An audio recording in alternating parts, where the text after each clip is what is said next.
Okay, guys, hello. I hope everything is working. Hopefully you can hear me. I'm seeing myself here. I'm using the Mayono USB microphone that we got working in the last live stream. And we're going to try something different in this video. We're going to notice that things look a little different in the stream today, I think. I'm using a streaming platform. Like normally I use Streamlabs OBS to do my streaming. Okay, B-Boob DK says, can hear you, sounds good, awesome. Zero Linux Official says, I was watching an LXC video and I'm live. Bossman says, hi, hello, thanks for joining. Yeah, we're doing things a little bit differently today. I'm going to be moving some things around and trying some stuff as we go here. Because there's just some things that I haven't been super happy with regarding the streams lately, and we're gonna try to do some stuff here, kind of in real time. We're streaming on, again, both YouTube and Twitch. If you want to check those out, that would be amazing. I need to change now that can I fix it over here? There's just some things I want to fix real quick to make sure that everything looks good. Collins is here. Happy to have you here, sir. Thank you for joining. We're going to do that like so, and then I want to edit this. I'm gonna grab that, do that, and we'll just screw it. There we go. Okay, let's do it live. That's absolutely right. D says, hi, hello, how are you? Glad to have you here. Sorry, like I said a moment ago, I was trying to say a moment ago before I sidetracked myself. I'm using a different streaming software today than I normally use. I usually use Streamlabs OBS, and this time we're going to take a look at Meld. Hopefully, the issues I was having with Meld were actually the same issues I was having with Streamlabs, and that was garbage audio. I should have muted that, but I didn't. I think that is just somebody saying that I'm live. Thank you, Collins, for putting that over in Discord. Super appreciate that. So yeah, I wanted to use this. I've been wanting to use this for a long time. I really like the aesthetic approach to it, as far as like the dashboard is concerned. And there's fun things that I can do with this that don't matter, but they're still fun. This is us, right? We're chatting. This is right. But then if I want to be a hologram, I can be a hologram. Just little dumb things that you can do in real time with this app. And this, again, this is Meld, and what I like about this is that it's built specifically to work. It's meant to be a dual streaming platform. Like I'm currently streaming to YouTube and Twitch with this app. And the thing to keep in mind is it's free. Meld is free, and it allows you to multi-stream out of the box that way. Okay, that's fine. Top down. That's fine. Okay, there we go. So yeah, that's why I wanted to switch over here. Also, little things like this. Like if you notice, we're looking at me now. If I were to look at my desktop, there's a little bit of animation that goes on there. I don't know if that's actually going to do anything. Yeah, don't have a camera on that one. That's why that's not working. Fill mode. Nope. Can I adjust this? Yeah, this is. Anyway, but there's just fun stuff that it does, and I really appreciate it. The one thing that bothers me about when I do this is when I turn an effect on or off, it goes straight back to the default setting for that, and I don't like it as much. So anyway, yeah. So we're just hanging out with checking that out real quick, making sure that audio sounds good. Tearsaw over on Twitch is their first chat message here. Thank you for joining. Super appreciate having you here. Visterios, thanks for joining. Donald Williams is here. Cyber Neon is here. Mr. Grey Wolf Fish Frog. I think we chatted with Boss Man.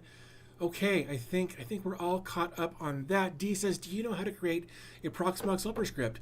I don't. I've never made one, but I feel like we might be able to dig through some of the stuff we're looking at today, and find out whether or not I'm smart enough. The reality is, I don't know that I am. There's a lot going into it. Like, I'm not even comfortable making Docker files. So it is what it is. But yeah, so we're gonna chat about that. Oops, I need to click done on that. There we go. I'm gonna jump back over to here just real quick because I just want to see. I want to make sure that everything here looks good. I'm just super paranoid that things are going to look bad or sound bad. But everything looks okay. Everything's looking okay. I don't appear currently to be getting all of the keyframe issues that I was getting on Streamlabs. And I haven't made any changes here, right? This is just native, and everything there is working well without me having to get involved other than just connecting to the channels that I want to stream to. So yeah, we're pushing 5-ish megs to each platform. I think it's handling everything really, really well there. Raymond Bell says, "Good afternoon, everyone. Thanks for joining. Appreciate having you here, Ramon." I said Raymond. I meant Ramon. I apologize. Don't break anything, DB Tech. Stop messing around. Yeah. All these helper scripts out there are just starting to make me dumb, forgetting how to spin stuff up manually. That's fair. That's honestly, there have only been a couple of times that I've actually used helper scripts. I think one was for Ansible. I'd have to actually log in to my big home lab and see. But yeah, so let's drag this over here. It's everything appears to be working, so I'm happy about that. What I'm not happy about is that you're watching an idiot. I keep forgetting to do this.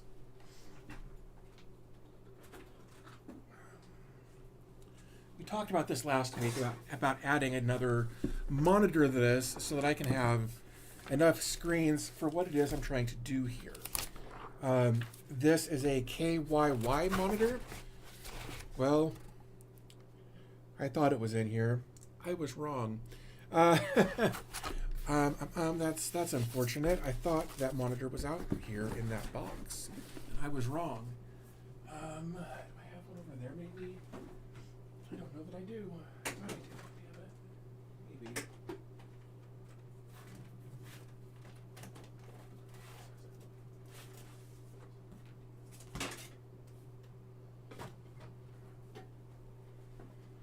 Well, I've got this one.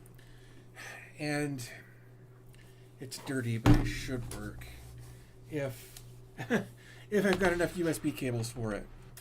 Because I need one to pull off of there. I don't have one there. Hey, look, USB cable. Good quality USB cable. Let's see. It's okay. Everyone's mispronounced my name for the last 40-some years. Yeah, that sucks, man. I empathize with that a little bit. People have always gotten my last name wrong. They use, I hope this will be enough. They always use a hard G instead of a soft G. They do the G sound instead of the J sound, kind of like GIF versus GIF or whatever. Yeah, so I can kind of relate a little bit. Is it your last name Tech? For the sake of anonymity, which is irrelevant because my whole name is all over the internet. Yeah, we can just say my last name is Tech. Let's see if I can get plugged in over here. I really should have done this earlier, but you know. Let's see if that does anything.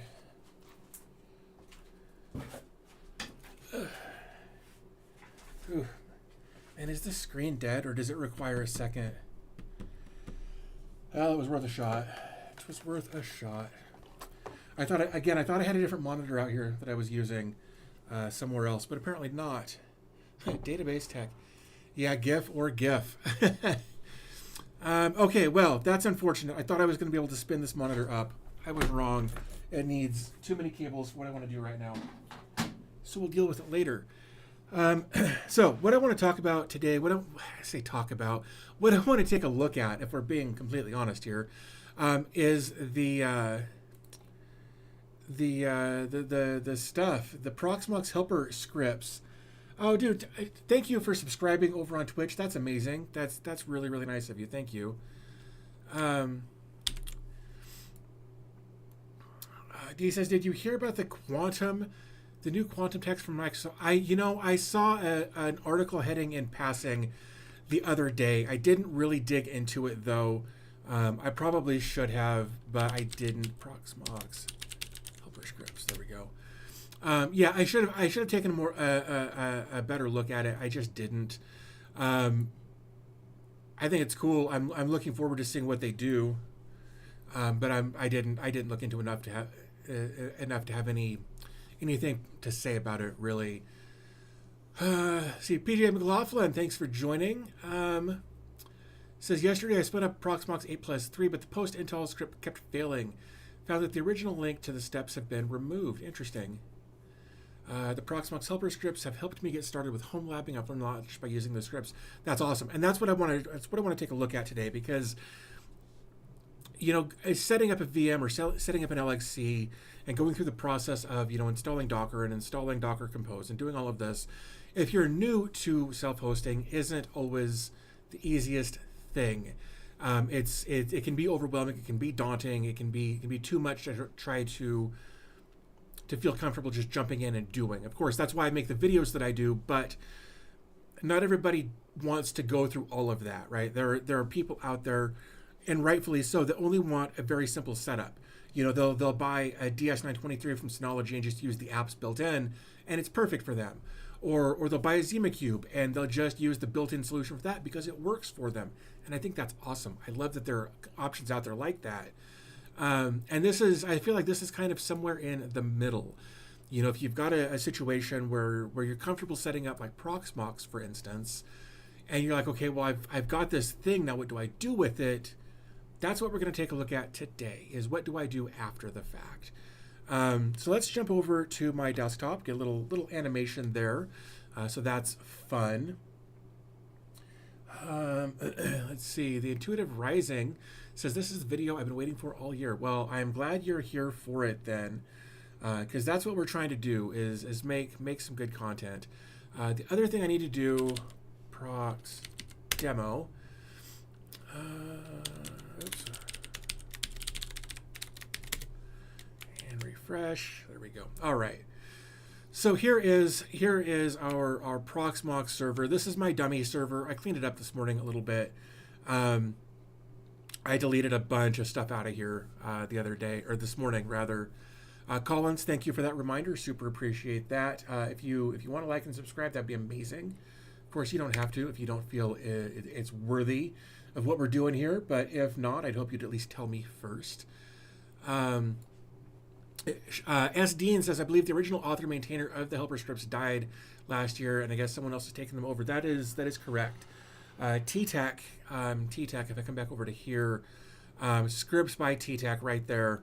And if we click that, it kind of gives you an idea with a link over to the GitHub repository and community scripts there as well. So there's T-Texter, Proxmox VE Helper Scripts. Yep, unfortunately, we lost a member of the community here, and fortunately for us, other people have picked up the pieces and are continuing to work on this. This newest release was yesterday, which I think is great. But yeah, so let's come over here. Let's take a look at the scripts, and there are 292 total scripts here to make this work. So let's take a look.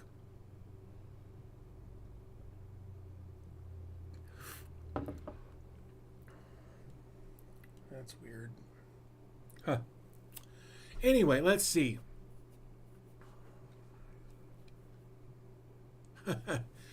Let's see. Last month, actually. Yeah, I thought it had been pretty recently, unfortunately. I've used the scripts a lot, maybe too much, and they're very useful. I've seen some rants lately on Reddit from a contributor to the project about the new data collection policy. I wasn't aware of that. That's interesting. We'll have to take a look through that, I guess. But this is the Proxmox VE Helper Scripts site that's being hosted over on GitHub.io. 11,000 stars over on GitHub. We can search, GitHub. There's a Discord here if you want to join the Discord. There's a link there. I think there's a link to this. I don't have that up because I'm not in that platform. Damn. I guess I'm just going to post it over here twice. I'll have to manage both of these, but I think I'll be all right.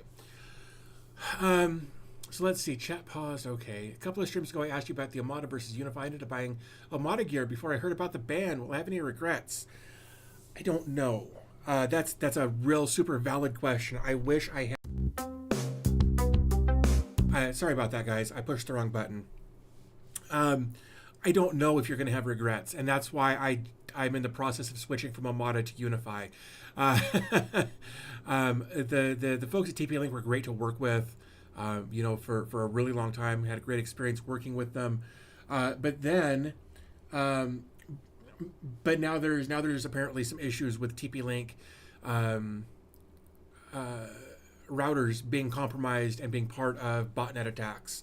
At least that's how I read it. And so there's a chance, very much like Huawei was back in the day, that TP-Link could get banned. Now I don't know if that actually also encompasses Omada, but I would think so, since Omada and TP-Link are part of the same company. So that was part of the reason I wanted to go with Omada, or that's one of the reasons I wanted to get away from Omada, was because I wasn't sure about the future of Omada, updates, things like that. Also, I wanted to try out some new hardware. I've used Unify in the past, and it was kind of 50-50 whether or not an update was going to bork my entire setup. In fact, when I talked to the guys at Unify like that, they thought I was being generous by giving 50-50 odds. But they've moved to a new platform. They've moved to a whole new setup. And if you follow me on social media, you'll have seen, hopefully you'll have seen a few days ago that I got a big bundle of hardware from Unify the other night. So I've been playing with that a little bit. I don't have access to it out here.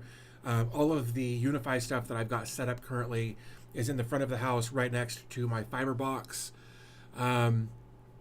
So I'm not sure. I'm not sure if you're going to regret it. Is the really long way of getting to the answer there. So yeah, I guess we'll have to wait and see.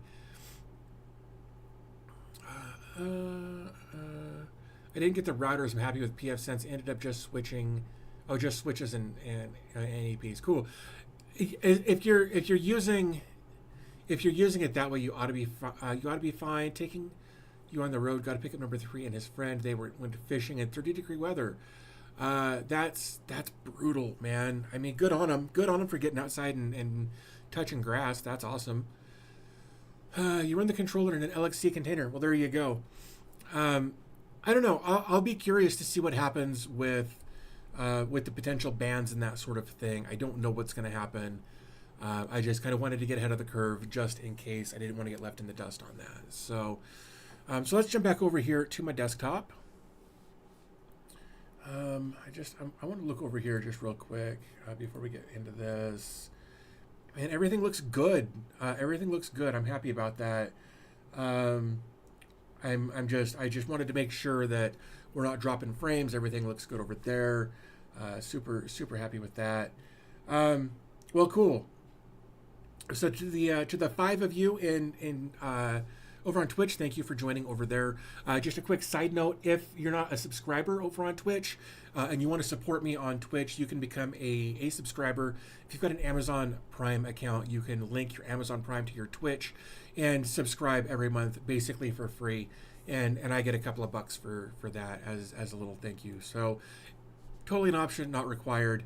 Got 50 people over, it looks like a little over 54 people roughly over on YouTube. Awesome. Thank you guys for joining me over there as well. Super appreciate all of you. Don't want to leave anybody feeling excluded there. Dave Leno says, I personally use Microtech and it sold all kinds of goodies. You get the same features as enterprise switches on the same home router. That's cool. Bezos bucks for free. Absolutely right, Mr. Grey Wolf.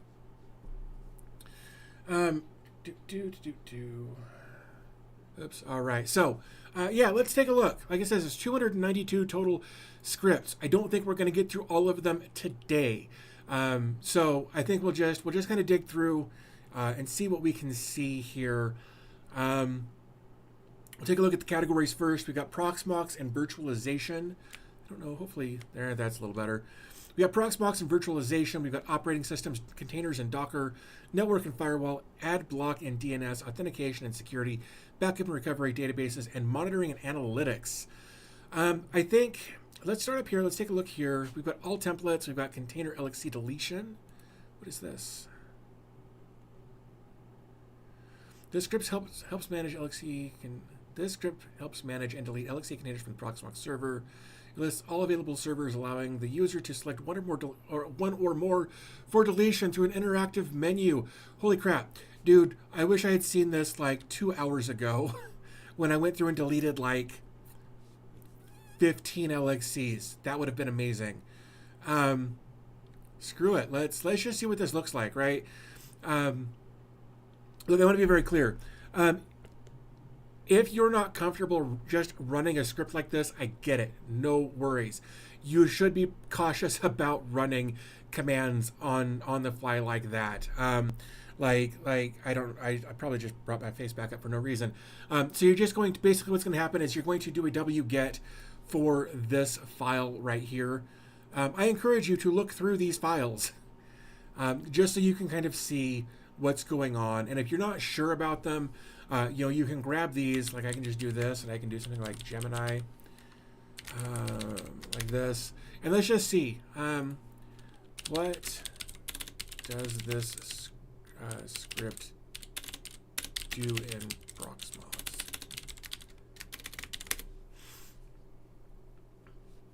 Yeah. This script is a bash script designed to simplify the deletion of LXC containers within a Proxmox VE environment. Here's a breakdown of what it does.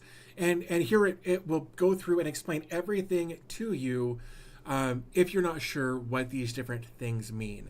In summary, this script provides a user-friendly interface for deleting LXC containers in Proxmox VE with the option of selecting containers and choosing between manual or automatic deletion.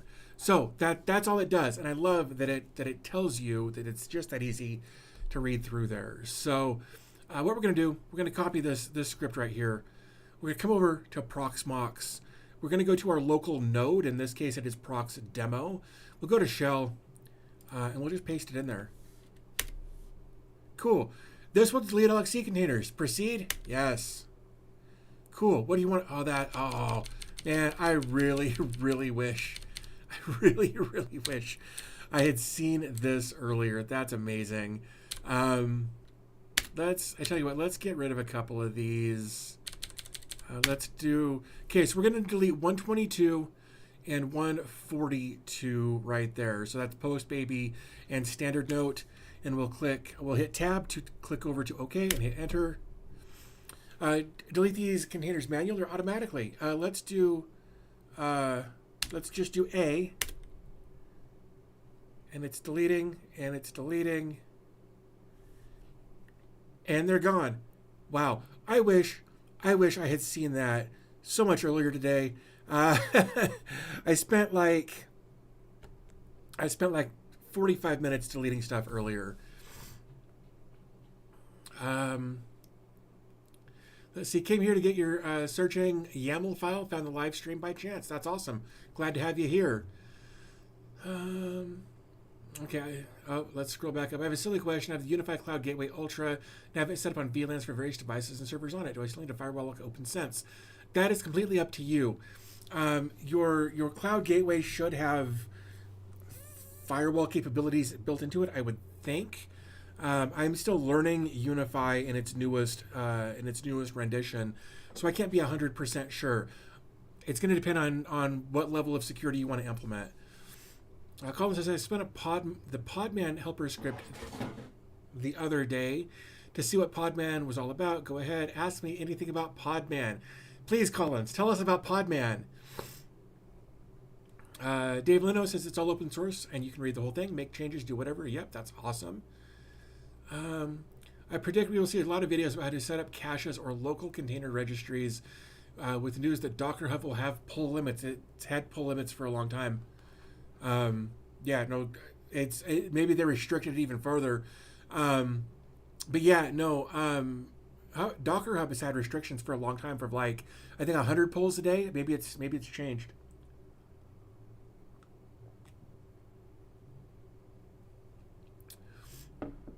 Hey, I just saw your COS OS video. You'll have to be way more specific than that. I made a bunch of them, but I'm glad you saw it. I'm glad you're here. Thanks for, thanks for joining. Ramon says it's an amazing script to help you when you just go looking. They keep adding all kinds of interesting stuff all of the time. That's why we're here too, is to just take a look at some of that stuff and just see. I think the CG Ultra should be enough. I have a question about an i3 4348. Okay. I mean, look, for the you got a good price for the hardware, I think. I guess my concern with that would be, are you going to pay for it on the back end with power consumption? Being a 4th gen i3, there's a lot more stuff out there that is super more better with power efficiency and that sort of thing. So so you may run into a situation where it won't be as power efficient, and depending on how long you've got it up, you may pay for it on the back end.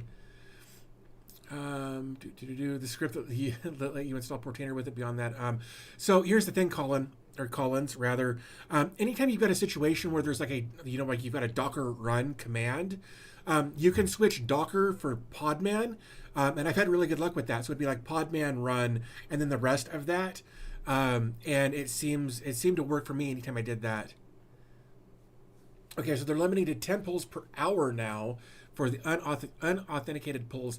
Okay, that sucks, but it is what it is. Collins brings up a good case or a good point about that hardware. What's your use case? Okay, so maybe that was something else entirely. Casos made me forget manually how to install Docker containers. I need to go back to your Portainer videos and learn again. That's not a terrible idea. I think it's good.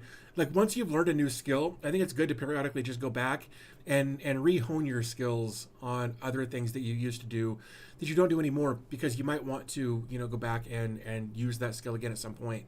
And if you can keep up with it, then that's awesome. I only use Podman in my setup. I don't blame you. From what I've heard, it's more secure because it doesn't allow root access for Docker or whatever. It's a no root container deployment solution. So I think that's great. So yeah. Itch. All right. Okay. Sorry, I had an itch. My priority. Yeah, I think, look, here's the thing. For $40 to try out something new and see if a hobby is good for you, I think you did okay. Just be careful. Just be careful, because it's entirely possible that as you get more and more comfortable with it, you'll develop an addiction to tech and buying tech and trying new tech. So be careful. I believe you need to have Docker Compose running in the background too for Podman Compose to work. That may have changed recently.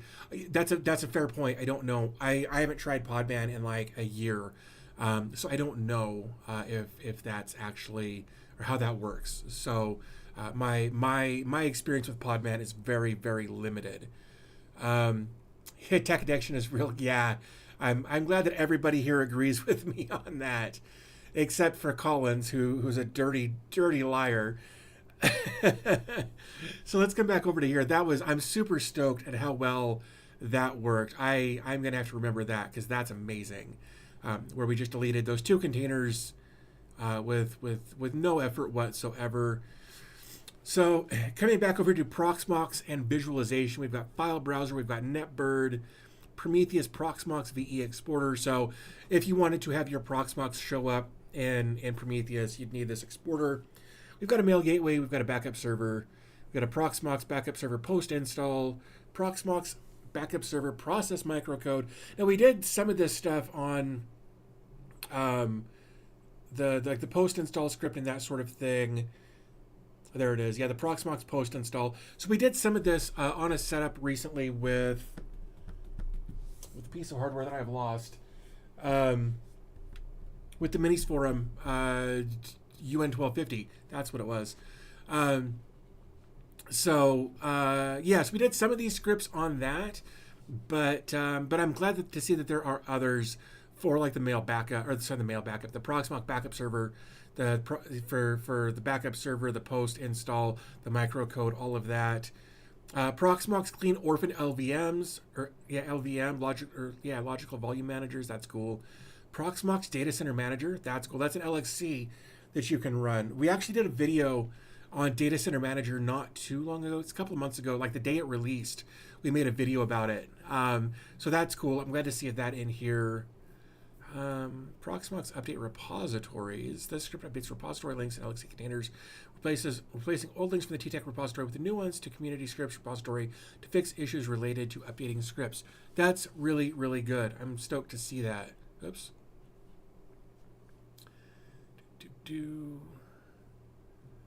I bought a Pi a few years ago. Now I have a server rack. Dude, preach. I wonder how a tech intervention would go. It would be an enabling intervention, I think, because that's what we do. I started with a virtual box on my gaming rig. Now I have a full 15U rack with a couple of other towers and a NAS units. Yup.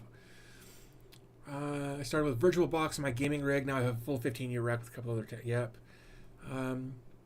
Here's a rock and here's a stick. Now go outside and figure it out, right? Well, damn it, posted to the wrong chat for the first time. Have you ever heard of Dock Starter? I have. I feel like I'm gonna bring me back up for just a moment here. Studio. I feel like at some point, I don't know if I made a video about it though. Dock Starter. Yeah. So let's come into here.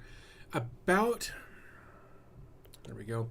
About 4 years ago, I made this video using a Raspberry Pi to deploy a home server using Dock Starter.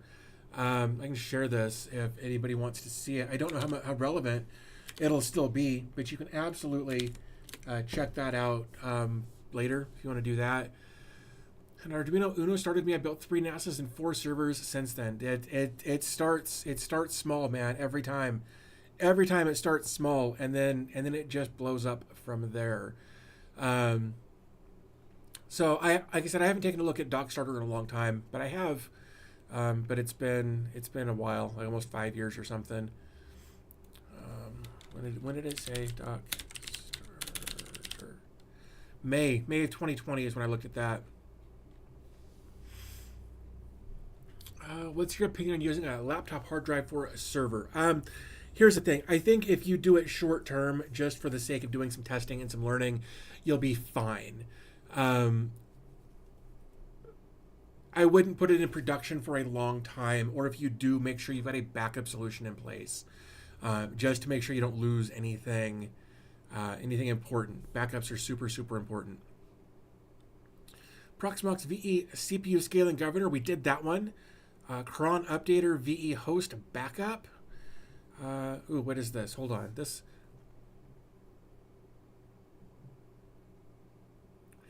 script serves as a versatile backup utility, enabling users to specify both the backup path and the directory they want to work in. This flexibility empowers users to select the specific files and directories they wish to back up, making compatible with a wide range of hosts, not limited to Proxmox. Okay, that's cool.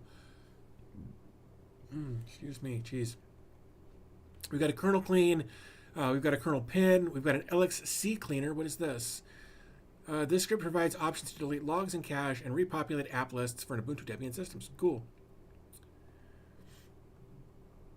File system trim. That's cool. I dig that. IP tag. What is this? Oh, that's cool. This script automatically adds IP address tags as tags to the LXC containers using a systemd service. The service also updates the tags of a specific... Oh, if an LXC IP address changes. Holy crap. Well, we got to do that. Wait, what? Configuration, do that. Oh, well, that's a few different things. The Proxmox node must contain the IP calc and net tools. This is, the Proxmox node, which I'm guessing would be this. Okay, let's do this. This says to do it, damn it. Okay, let's do that. We're gonna do this, right? We're gonna do that. It says it doesn't exist. Oh, let's close that. What are we doing here? What's going on? Nano IP tag servers must be restarted after the change. Huh. Well, I don't know how that's going to work. It doesn't make a lot of sense to me. How to use... Okay, I guess we'll do this first. We'll exit out of that. We'll run that. Oh, because I didn't. This will install the IP tag because I was getting ahead of myself. Yeah, let's go ahead and do that. Installing dependencies. Okay. IP tag installation completed successfully. Neat. That's good. Configuration. Okay, let's try this again. And there it is. Neat. All right. And I don't have anything running, so nothing's going to have an IP address. Make sure must contain. Let's do this. The Proxmox node must contain this. All right. Let's make sure that we've got this just in case. We're going to install ipcalc and nettools for this. Okay, so it already had it. That's good. I guess in that case, let's start Arugo. Let's just see what happens here. We may have to come back to this just to see. Just to see console. Okay. All right. Look, we did the thing. We're gonna wait. We're gonna see what happens. There was a. Oops.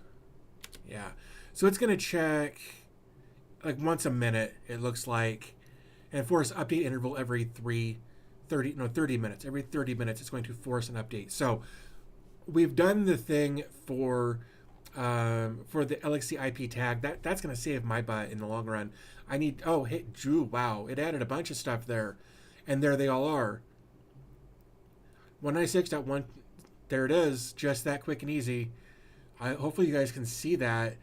But it's giving me all of the IP addresses from the internal and the external. So we're actually seeing that the 192.168.0.20.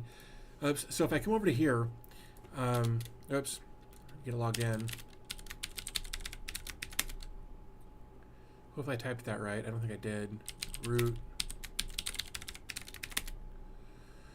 And right there, yeah, so it's working. That's amazing. Yeah, I'll have to install that on my HL15 because that's awesome. I love being able to see the IP address of that LXC that quickly and easily versus having to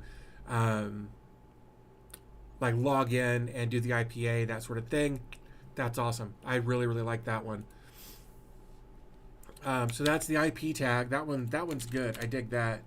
Definitely going to implement that one. We've got an LXC updater. Let's see what we have here. JD's here, says good morning, chat. Glad to have you here, man. Always glad to see familiar faces. This Proxmox VE LXC updater. Oh, probably because I've got Docker installed on there, and it's just like if you do, yeah, like here you can see IP address. It's got like 3 bridges, a Docker IP, and the IP address of the actual container. So that's what it's showing us here. So like if we do this, here I can just show you. This makes sense because it's a really good question. Why are there so many IP addresses?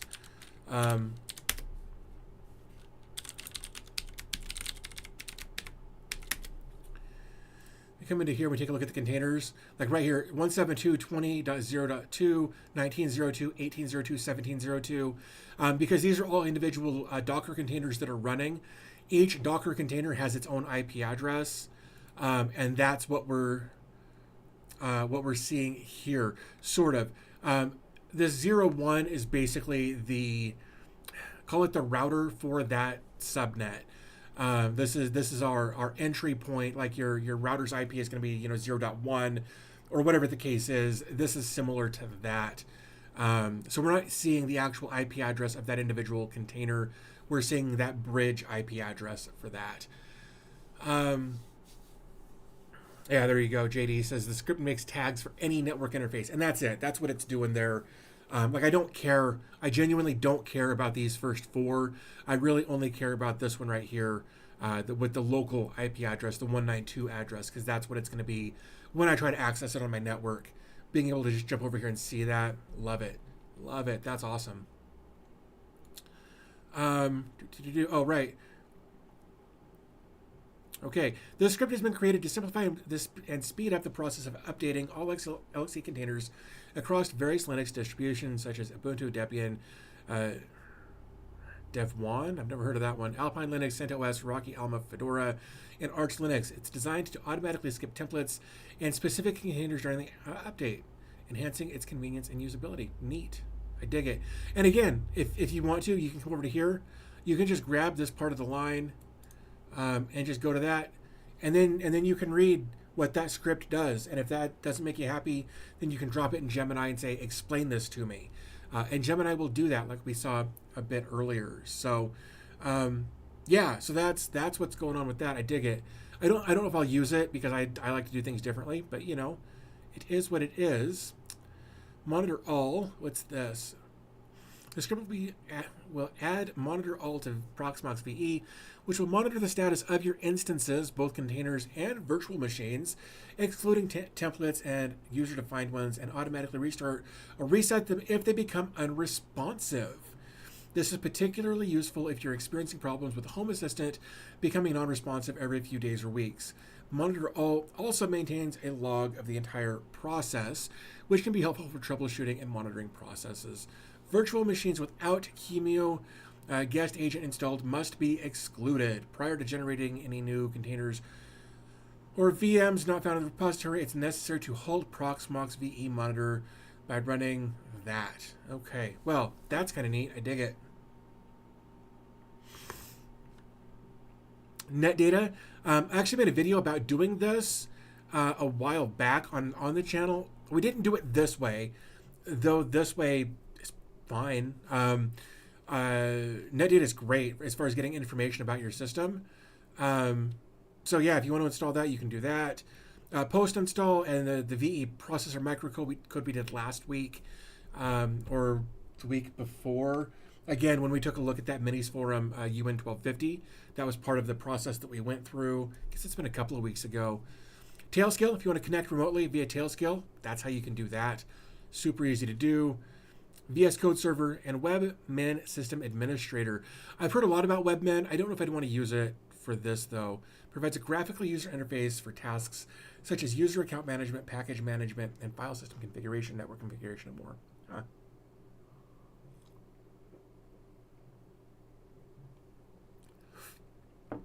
So yeah, that's what's going on there. I dig it. And I think that's all of them. I think that's everything for Proxmox and virtualization. Next, we've got operating systems, and there's a bunch of them in here. And the long and the short of it is, if you want to install Alpine or Casa OS or Debian 12, you just grab one of these codes here, and you come back over to the node shell, and you paste that in there, and there it is. That's how you can install an operating system as an LXC. So I dig that. Or a VM, depending on which one you're looking for. There are options there. Savag says, greetings to you, sir. I heard a cat. There shouldn't be a cat in here. Weird. Might have been outside. Webmin could be dangerous, parenthetically. I know personally. That sucks, dude. I hate it when that happens. I have a question about the community script. It returned too much errors lately, especially after we moved to community. It was working very well before. I don't know. I have a question about the community script. Saying the community script, hold on. Unless there's something down here that I'm missing. Like there are 292 total scripts, so maybe it was just one. I don't know. You would have to, I think, either start a thread over in the Discord and ask there, or if you want to get more hands-on personalized help with this, probably go over to their Discord or their Discord or their GitHub. Yeah, that's a good question, JD. Thank you. That's what I was trying to get to.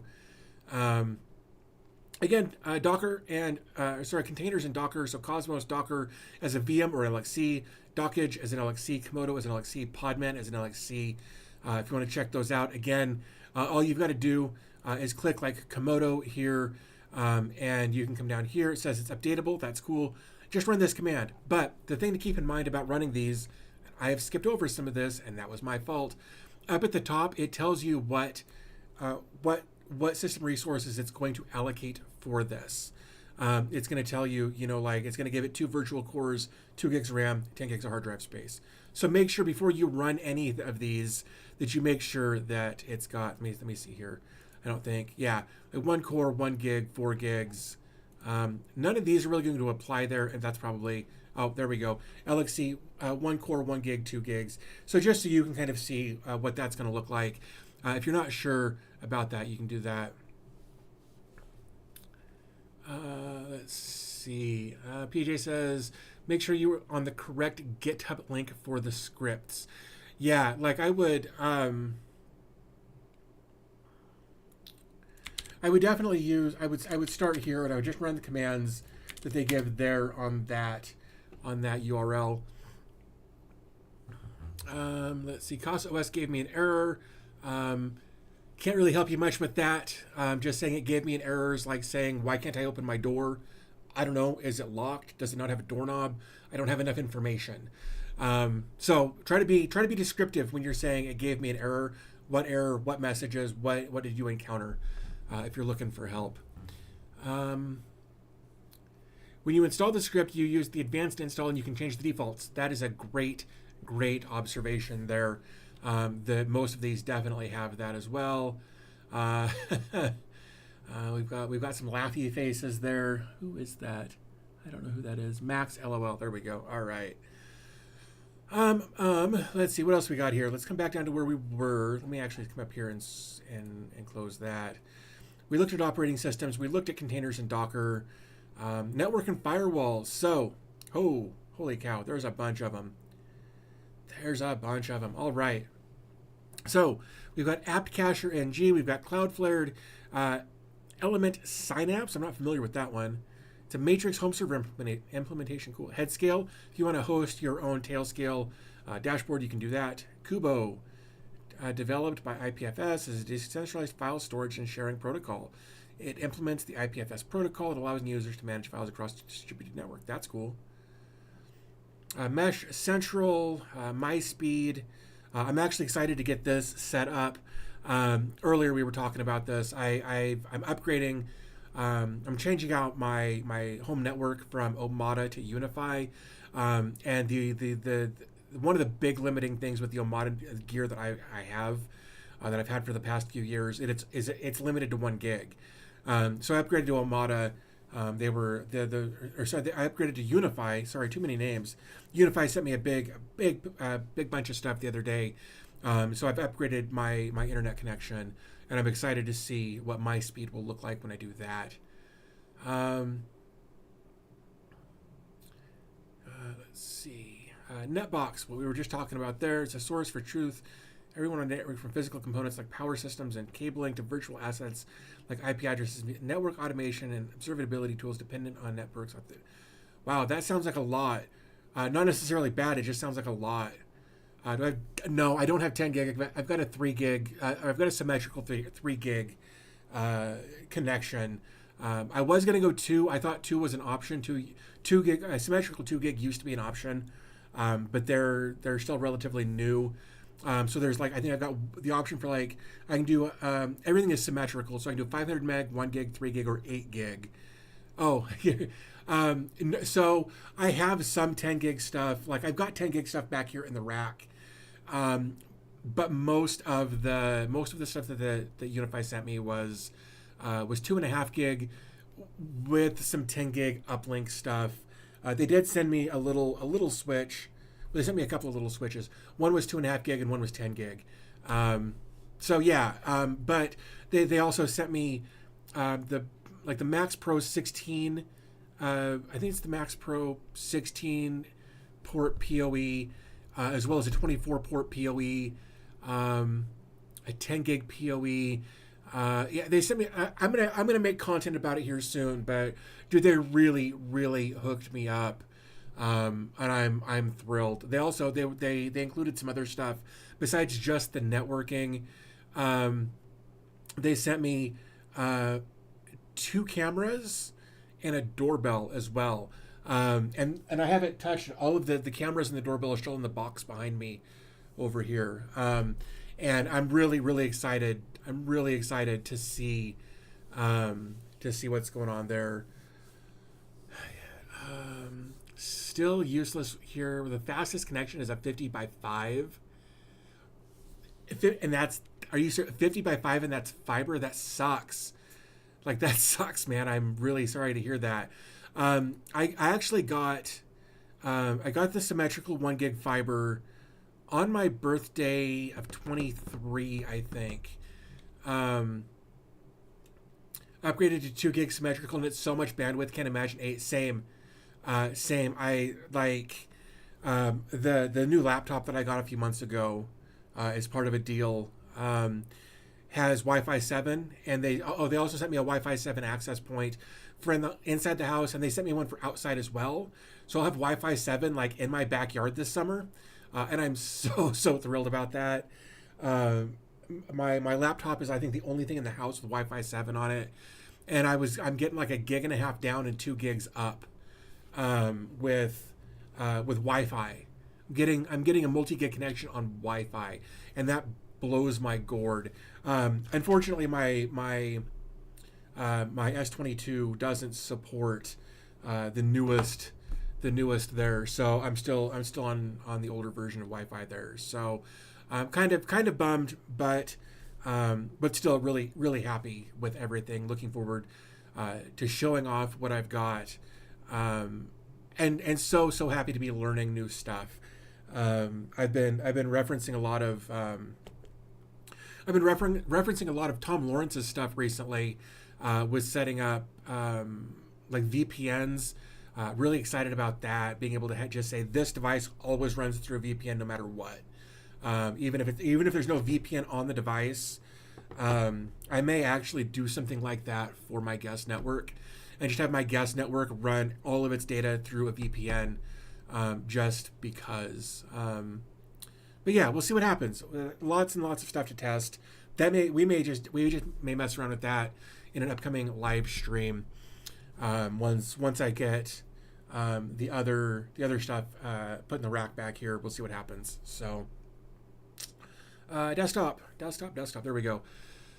So you can host an Omada controller if you didn't know that. I've heard of people doing that.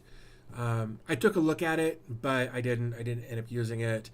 You can do OpenWRT. Again, this is all stuff. You can just run a simple command and get an Elixir VM of one of these things up and running. Peanut, PHP IPAM, PyAlert, Self. I don't know what the Self is. A self-hosted software which makes it easy to deploy your own applications on your own hardware using an easy-to-use interface. Never heard of that. Interesting. Do not have to upgrade to 10 gig. Currently have 2.5 gig and 1 gig. Yeah, I don't know if I'm ready for that. I was upgraded from 1.5 to 8 gig for free, and that's symmetrical. Jeez, dude, I can't imagine. Like the 1 gig was a lot because I was on Xfinity prior to going to fiber, and I got like 1200 down, but only got like 35 up. Like 35 megs up with 1.2 gigs down was stupid. So going to a symmetrical gig and being able to upload a YouTube video in like 2 minutes blew my mind. It was amazing. So I can't imagine going from like 1 gig to 8 gigs. That's bonkers. Let's see some zone firewall settings. I don't have access to any of that hardware from where I am. I'm just running. I've got they sent me a rack too. Unify sent me their little 6U rack. So out there, like next to my desk in the other part of the house, I've got the 6U rack with the Dream Machine and a 16 port. I think it's the Promax PoE switch and the wireless access point. It's all in there. I don't have it tied into anything else in my house yet. I want to make sure that I'm happy with everything there before I bring it out here, because there's a bunch of stuff I got to do with regards to, I want to move the home lab to its own VM. I want all of my IoT stuff to go on an IoT network. all kinds of things I want to do before I really get into. I want to have it kind of front loaded on that end before I deploy it all the way back here. So we'll see what happens. It'll probably be a couple more weeks before I'm ready to do that. But we'll see. We'll see what happens. I'm excited about it though. Smoke Ping is another one here. It's a deluxe latency measurement tool. We've actually looked at Smoke Ping before. Unified network server, if you want to do that. Watch Your LAN. I think we've done Watch Your LAN here on the channel as well. WireGuard, Zero Tier, and Xeraxi. I've deployed Xeraxi. In fact, you can see it right there, number 132. But there's one thing I got to figure out first before I get into that. Unify is very good, but you need to manage them well. Yeah, no, I agree. And that's just it. Unify. I had an issue with the older generation of Unify stuff. Like I mentioned earlier, like a 50-50 shot whether or not an update was going to bork my network. So I just didn't manage it because if it's working, I don't want to run a risk because it would often the update itself might take an hour to download and install and reboot. And when you've got a kid with disabilities who's very, very dependent on the network being up to watch his shows, an hour of downtime is brutally, brutally long. So it sounds to me, based on what I have heard, that the new generation of stuff is much less likely to have an issue. Peanut is great. That's I've heard that. I've never used it though. Never used it. I probably should, but I just haven't. Let's see. Adblock and DNS. AdGuard Home, Blocky, Pi-hole, Technidium, and Unbound. You can just with a quick command deploy any of those just that quickly and easily. I have to wonder which version of Pi-hole this is. Set your password with an option to add Unbound. Don't even have a UPS. Dude, I get it. The one I've got down here is a trip light that was provided to me. When I started getting the hardware and everything for the new system, I actually added a 400 something. I don't remember what it was. Hold on, let me see which one it was. Because now I'm curious. Hold on, give me a second here. Orders. Yeah, there it is.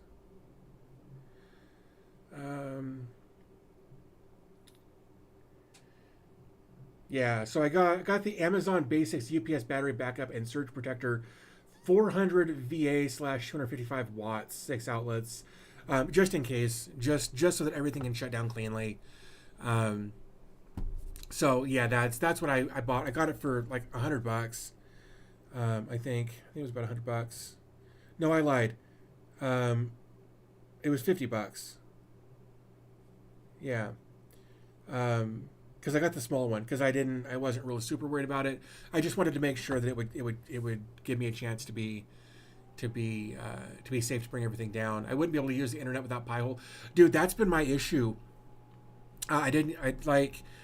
There's me. So, at night I do what you're supposed to, and I lay in bed and I doom scroll until my eyes are too heavy and I fall asleep because that's what doctors recommend. And on my main network, the one that I've had up forever, I've got AdGuard Home set up for that. But I don't have any kind of ad blocking on the Unify stuff yet, and it's so hard to scroll through things when it's like every time you scroll, a new thing pops up, a new slider pops up, or a new video pops down, or a new overlay comes up, and it's just we're so inundated with all of this that there's no reprieve without something like Pi-hole or AdGuard or whatever the case is. It's and not only are the ads evasive, they often include malware, that sort of thing. Sunny says hello. Intuitive Rising says you can point your Unify to your AdGuards. Yeah, the problem is they're on two different networks. They're completely isolated networks at this point. Like they've each got their own controller. They are on separate separate ecosystems entirely. I just haven't got that far. I haven't set up a Pi-hole or an AdGuard or anything yet and pointed my DNS to it. The nice thing about it with Unify, lots of things really, but the nice thing about the new Unify stuff versus the other stuff that I've had for a while, the Omada stuff, is Omada only lets you have 2 DNS entries on any given network. And Unify lets you have, I think, 4 DNS entries per network. So that'll be a nice. I don't know that I'll need 4, but do you use AdGuard Home on your phone outside? I don't, though I should. Kudu says hi. Hey man, thanks for joining. Glad to have you here. Thank you guys so much for hanging out. Appreciate you being here. I know that a MacroTicket had his own black hole DNS. Unify might have the same. It might. I was wondering that the other day. I just haven't looked into it. I don't know if they fixed Pi-hole, but I switched to AdGuard because it would cause some problems with my streaming apps with their ads. Yeah, Next DNS is not secure. I actually tried them for a little bit as an upstream option because I think it was Next DNS that had an unbound option that you could tie into for whatever. But I used them for a while, and then I think I paid for a year and used it for a couple of months. And then made sure to disable the renewal there. I don't know if they fixed Pi-hole, but I switched to AdGuard because like here's the thing, I actually prefer AdGuard Home. Let's just do this real quick. Unify offers ad blocking built in. That's an interesting notion. I will have to take a look at that. I noticed that there's some really cool stuff in there. For like device level restrictions on things, which I really, really dig. We're just going to run this Pi-hole, see what happens. This will create a new Pi-hole LXC. Proceed. Yes, that's fine. I use AdGuard Home with a VPN when I go outside of my. Yeah, that's cool. I really should have something like that set up. I just don't. I'm going to have to look into it. From what I can see, you can only use 2 on Unify. It must be in settings somewhere. Yeah, you have to go into like the network. Like I've got, I think 4 networks ready to go. And then you have to go in and like halfway down, I'm on version 9 point whatever, if that helps at all. But you scroll down a little bit inside that network, and then there's a toggle for manual or auto. If you switch that to manual, and then there's an option lower down for like auto DNS, uncheck that because it should be checked by default. When you uncheck that, it should give you the option to put in 4. Again, I'm on the Dream Machine on version 9 of the software, so maybe that's the difference. I don't know. Let's see. Send diagnostics of LXC installation. This only transmits data without user data, just RAM, CPU, LXC name. No, I don't want to do that. Okay, default settings. Let's do default settings with verbose just so we can see. Validating storage. So it's going to do, oops. Okay, so we've got 2 different options for storage. I am going to put it on the ZFS pool here. I'm just curious to see which version of Pi-hole it's going to install, whether it's the newest 6 that just came out recently. So we'll see. It's going to put it right over here on 100 right there. Oh, and we're seeing these pop up for the IP addresses as well. Cool. Oops. Oh, geez, there was something up there. It's going to show us here in a minute. Oh, and here we're getting tags, ad block, community script. There it is. We'll see what happens there. Oh, Savog says, I apologize if Savog's not correct. It says yes, the 6. I'm just curious. I haven't even looked at 6 yet, so I just want to see what it will do if we get 6, or if this. Oh wait. Did I see unzip 6.0-28? So maybe this very well might be version 6. This is correct. Oh, cool. Yay. Glad I got that right. I used to be a telemarketer. Like I used to be one of those, yep, current version is 6.0.3. Neat. Would you like to add Unbound? Wow, sure. Let's add that. Unbound is configured as a recursive DNS server by default. Would you like it to be configured as a forwarding DNS server instead? I don't know. What should I do? Forwarding. Let's just do recursive instead. Let's just do recursive and see what happens.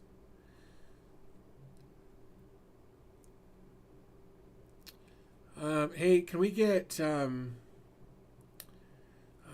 that's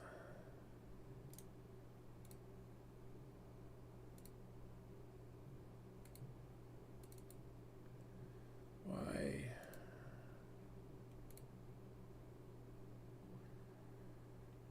and we're going to time them out. Don't promote stuff like that. Interpersonal darkroom. That's not gonna fly here.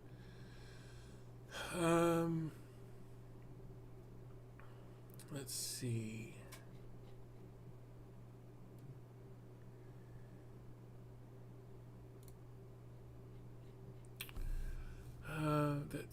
Okay, let's see. I usually do forward DOH DOT to encrypt my DNS traffic. Yeah, it's fine. I'll check it out later.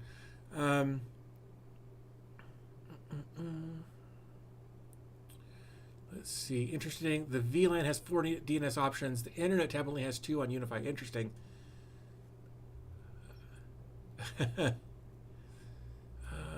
Let's see. All right. So, do we have? Okay, we don't have an IP address up here.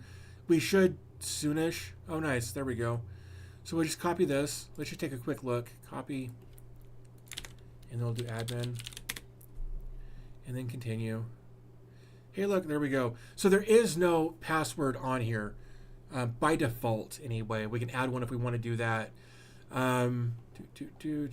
Yep, we're on current core version 603. I know that's hard to read. Oh, geez, that was too much. Too much. Yeah, 603. Cool.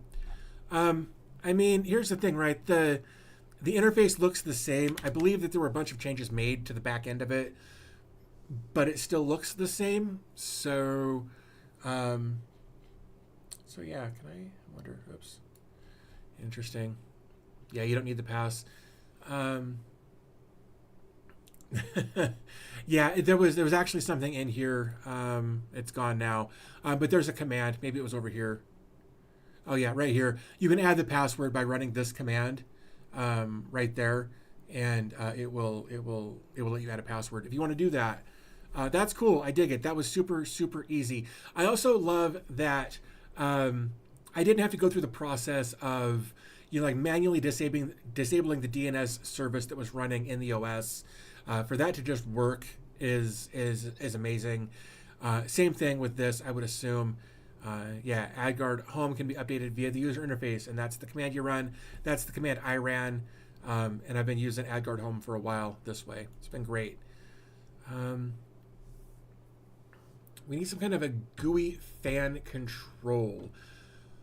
For what? The problem with that is that like there's like fan speed as an option for like Windows or Linux or whatever, but I don't know.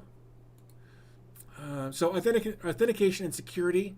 We've got 2F auth. We've got Authentic, Bunker Web, CrowdSec, Keycloak, iLDAP, Pocket ID, Radical, Vault Warden, and Zitadel. What is Zitadel?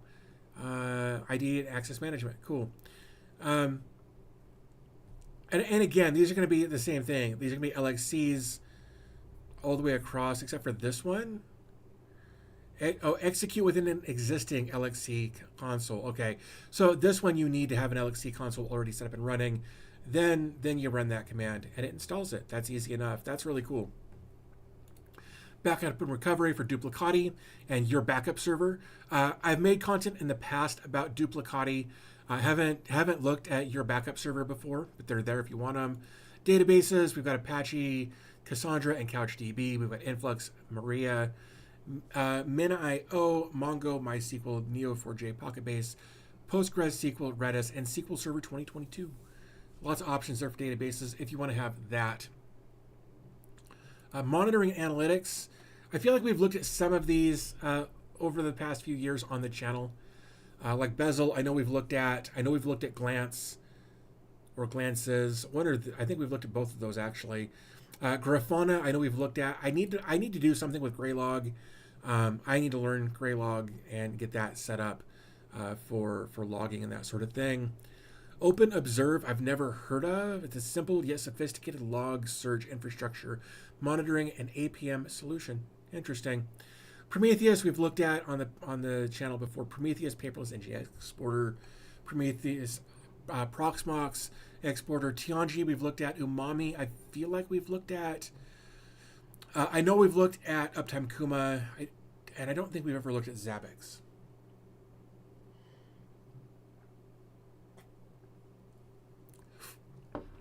BJ says, I tried your backup server but couldn't get it to work. Any ideas of what I would need to do to make a local cloud gaming instance using Sunshine? I've never heard of Sunshine. I don't know. Will using Proxmox make sense? Probably. Simple yet sophisticated with a worried face. Yeah, I don't blame you. I want it to be headless. That's fair. I don't know. There might be more stuff down here when we get to it. I've been thrilled with their helper script. It gave me so much time and new community. Yeah, what's up? Oh, she's awesome. Thank you for tea. Love you. My coffee was getting cold. That was great timing. Sorry, let me try that again. I've been thrilled with the helper script. It gave me so much time, and with new community site is much wider. Yeah, no, that's what we need. Oh, there you go. Craft Computing puts out videos about cloud gaming rigs. Yeah, you should definitely check out his content. He does a lot of good stuff over there. How about Komodo? That was up here under. It's right there. I think I briefly took a look at Komodo, but didn't get into it too much. Maybe one of these days we'll do that in a live stream. I think that might be a fun live stream for us to kind of dig through and just see, and just see what happens. Just see what kind of interface it's got, how it works, that sort of thing. I think that could be a lot of fun if I'm being honest there.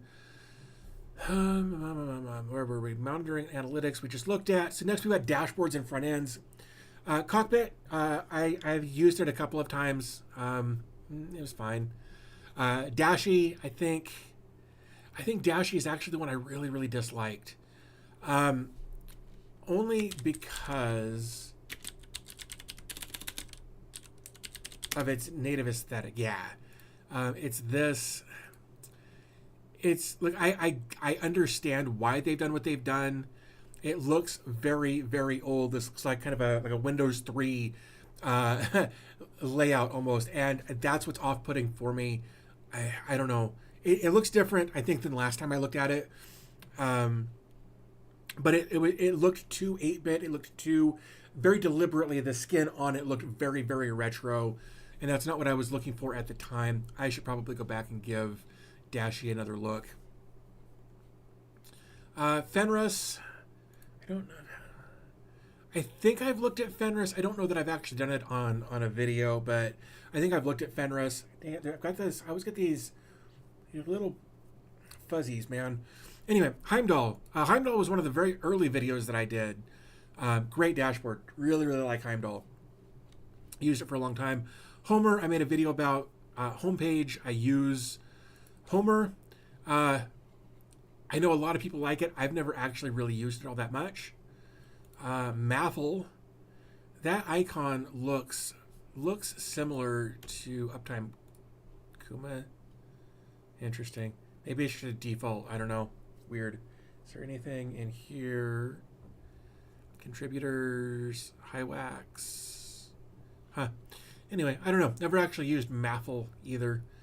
NodeBB and Olive 10. I've looked at Olive 10. I've never actually used it, but I think it's an interesting idea.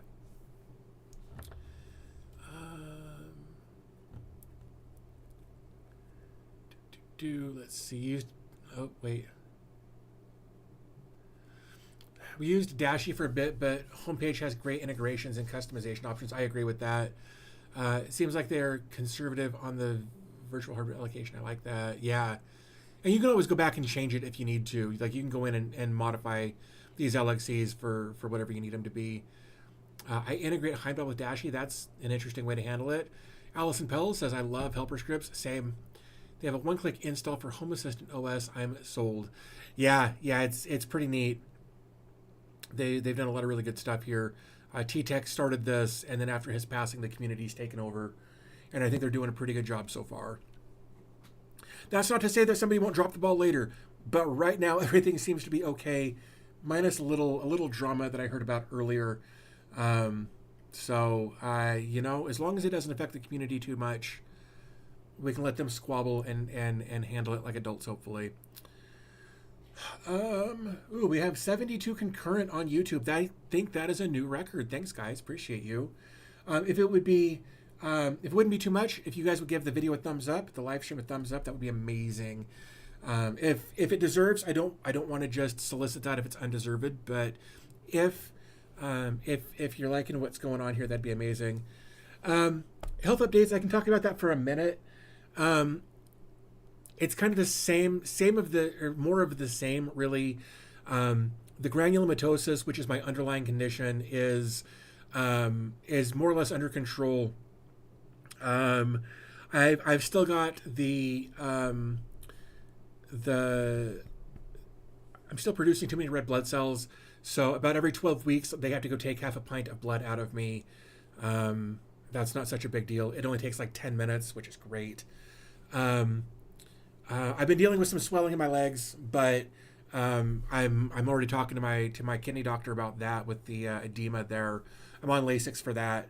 The problem is, like, I bumped my leg real hard the other day, which caused some swelling, and then the drugs that I'm on to help with my blood pressure exacerbated that. Anyway, you know, it is what it is.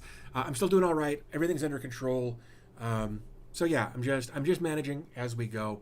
I'm doing all right. Can you ask for it to go? Would love to clone you. Dude, people actually, the first time I was there, I was like, do people ask to take this? Apparently people ask to take their blood with them. And like they just throw it in the incinerator because they can't use my blood. And if they were to use my blood to clone me, you'd get me again. And there's a real dumpster fire here. So, yeah. So, you know, I'm happy with who I am, but there's a lot of stuff that people don't want to deal with here. So, anywho, files and downloads. Wait, hold on. Have you ever used Theme Park Dev? I've never even heard of that. They got Plex as an LXC with privileged, unprivileged hardware acceleration support. This is a biggie, is doing Plex as an LXC with hardware support is a pain. I agree. No 321 policy for backup policy for DB Tech. That may actually change. And I know I've been saying that for a really long time. Now that I've actually got a good, solid internet connection that is more than a symmetrical gig, I may be more likely to back up some different stuff. Oh wait, Mysterios, thank you for the sub over on Twitch. Seriously, thank you guys for subbing over there. Super appreciate it. That's really amazing. Thank you for that. Oh, that was Collins. Well, Collins, I didn't see that. Thank you for donating that sub. It just popped up on my screen. I didn't look down there. Collins, thank you for that, and thank you for Mysterious for being there. That's amazing. Thank you both for being such a tag team on that. I've still got to figure out where I want my remote backups to be for all of my Proxmox stuff, all of my LXCs and VMs. There are some things that I want to change with regards to some of that. I got to figure out what that plan is first. But basically, my HL15 runs a backup every night to one of my Synology devices, and then that Synology device, once about 6 hours later, runs a separate backup. So it's staged backup. So I've got what's live, then I've got two backups, but I still need to get one offsite just for the sake of having one. So repo with methods to reskin various self-hosted apps with standardized CSS. That's cool. No, I've never heard of that, Sam, but I'll have to check that out.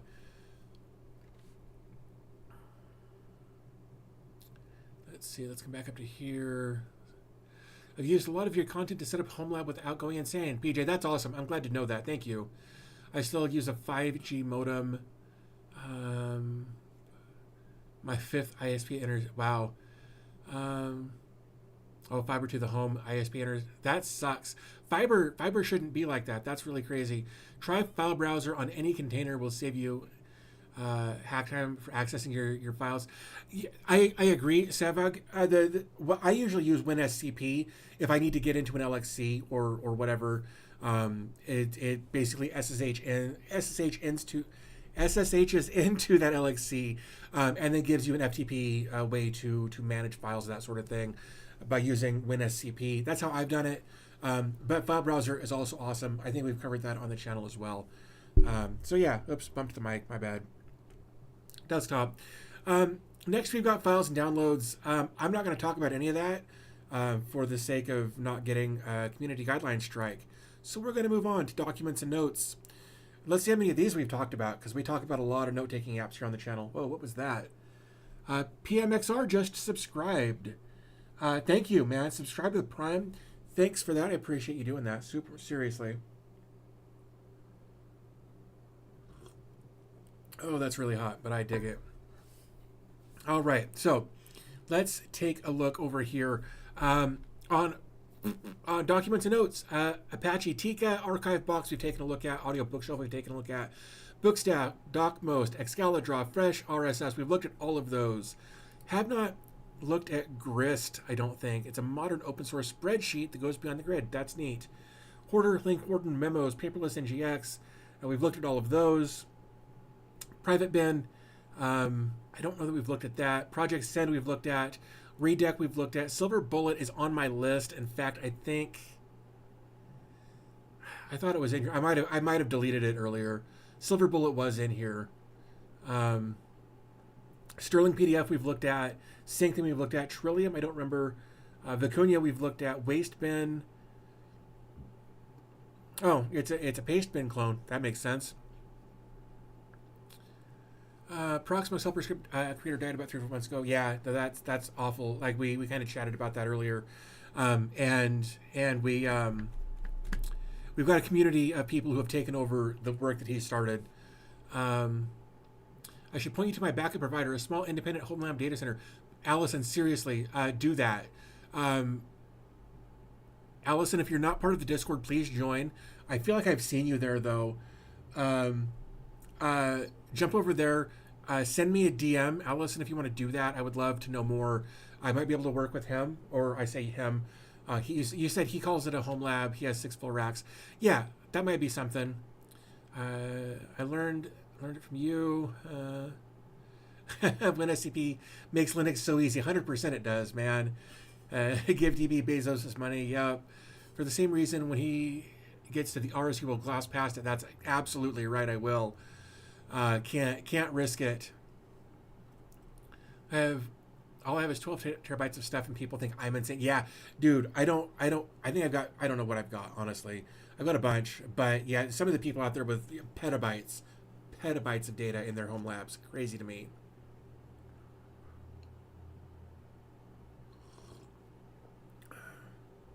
Yeah, TDAR Inform got brought up in Discord this morning or yesterday, I think. I haven't looked at it yet. Oh, learn file browser from you. That's awesome. About the same amount, mostly movies. I use this also, but just call out. I saw a post on Reddit. It's one of the devs about safety and such. Get it? Paste bin, waste bin. Haha. Yeah. Sometimes the names are right on the nose, man. About 4 terabytes is family videos and memory. Rest is games and movies. Yeah. It'd be awesome to have these secure communal backups. I agree. Someone needs to make something like that. Here's the problem, though. I wish that was feasible. Like, I genuinely wish that it was feasible to have something like that. But somebody out there will screw it up for everyone else. Somebody out there will take advantage. Somebody out there will do the wrong thing and blow it for the community. There would have to be like an invite only kind of thing, where everybody is vetted and vouched for, and the only way you get in is by being vouched for by someone else.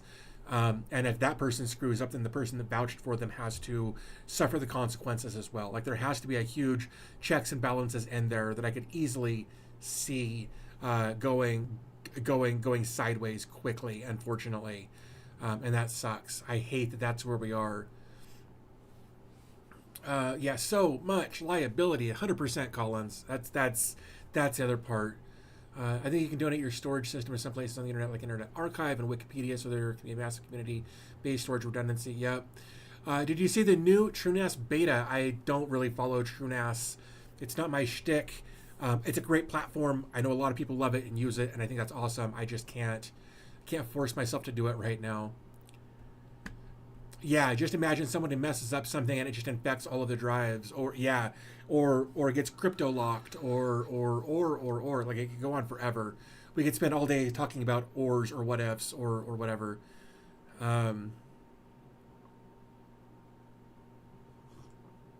Yeah, like Cosa Nostra. Yeah, once you're in forever. That's right.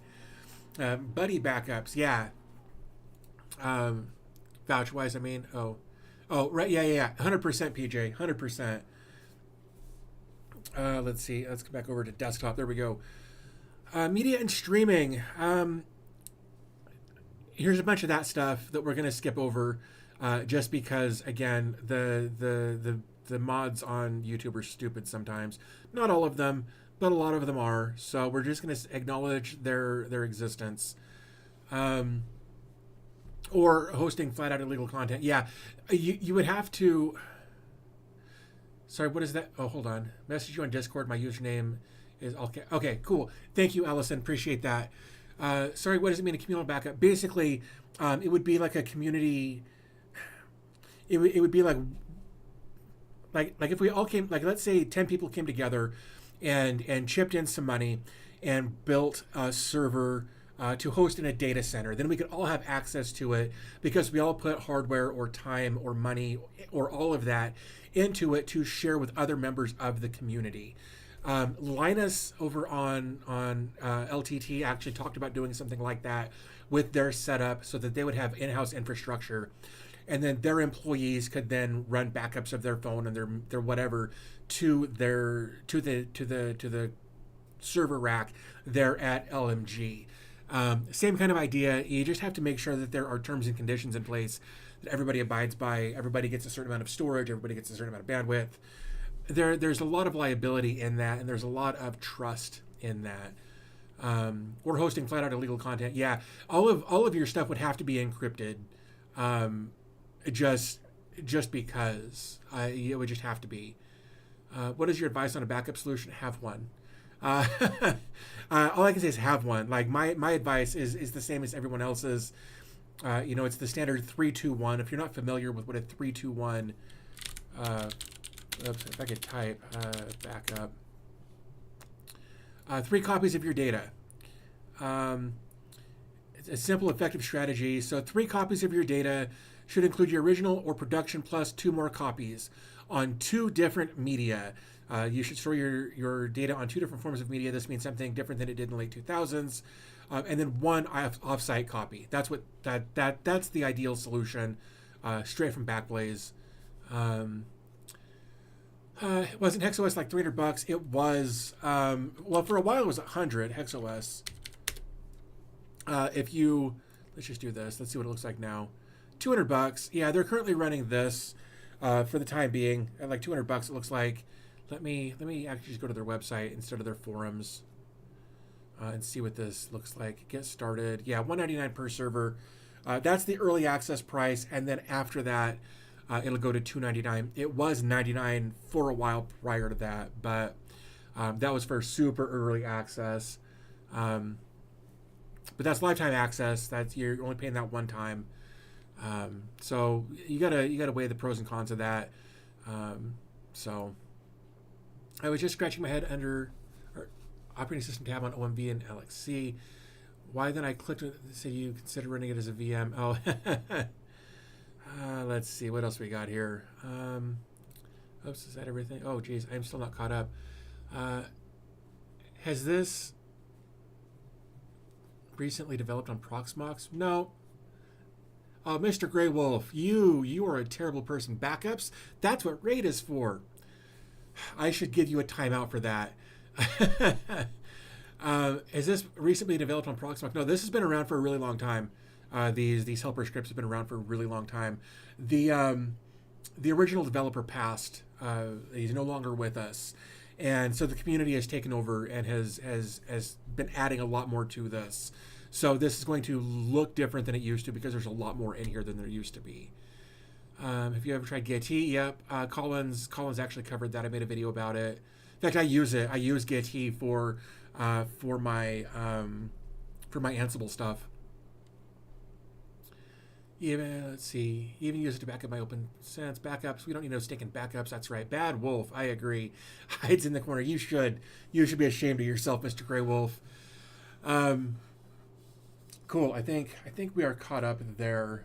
Let me take a look over here. Make sure I haven't missed anything. Nothing there. All right. Cool. That all looks good. I'm really happy. Let me come back over here for a second. So, I just want to do a check-in with everyone real quick. We've been at this for an hour and a half.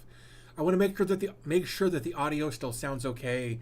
Like I'm able to see myself over here and everything looks okay. I just want to make sure that the audio, if we had any glitches, static, pops, cracks, has the audio been okay on this stream? I want to make sure, because we've been at this, everything, okay, audio and video sounds good, cool, thank you. That's, I just wanted to make sure that that was the case, just because. Also, every time I switch over, I lose that. That's really strange, huh? Well, it is what it is. It's whatever. I'll have to deal with it later. But cool. No, thank you. Thank you guys for confirming. Super appreciate it. Just want to make sure that everything still looks and sounds okay as we go through this.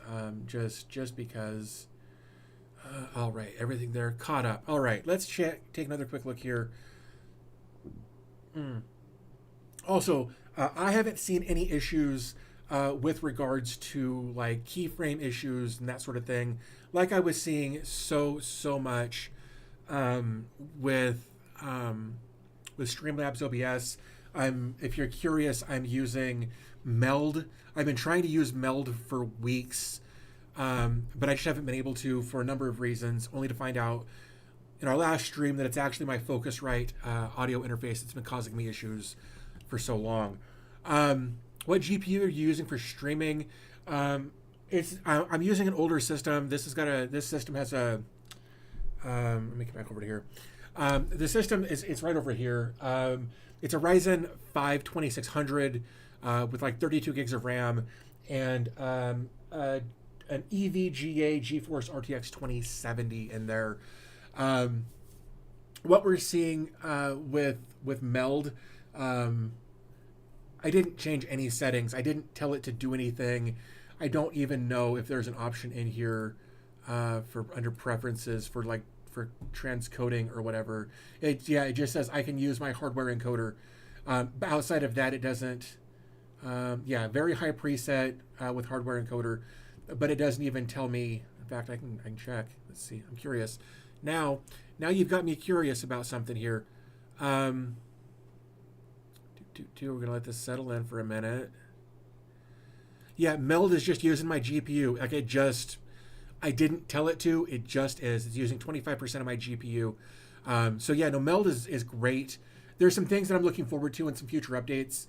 I've chatted with some other people about that, so I'm super happy with Meld now that I've got it working. Now that I've realized that the issues that I've been having have been the Focusrite.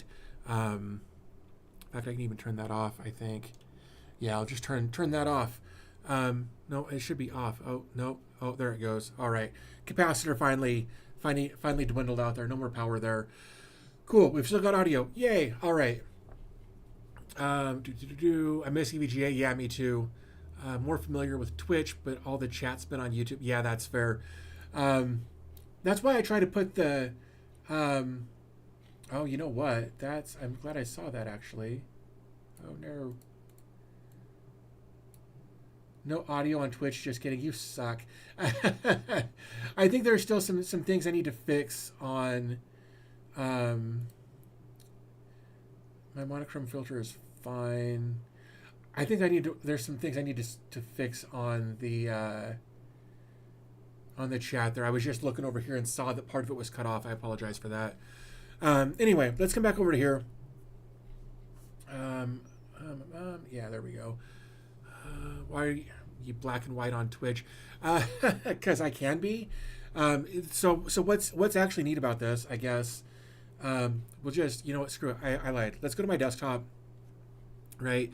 So we're just gonna, yeah, you and Collins JD, like there's all kinds of different stuff that I can do here. I can like I can change all kinds of stuff. I can be a hologram, a ghost, like all of this is on the fly. I'm not having to add any of this in post, obviously. Scan lines. The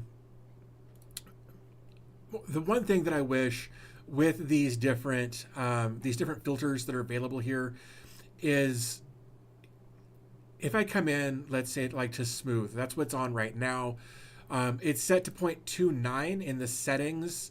But if I toggle away and come back, let's say I set this to 20 and then toggle away and come back, it resets to 29. It doesn't seem to save the settings for the effects, which kind of makes some of them useless.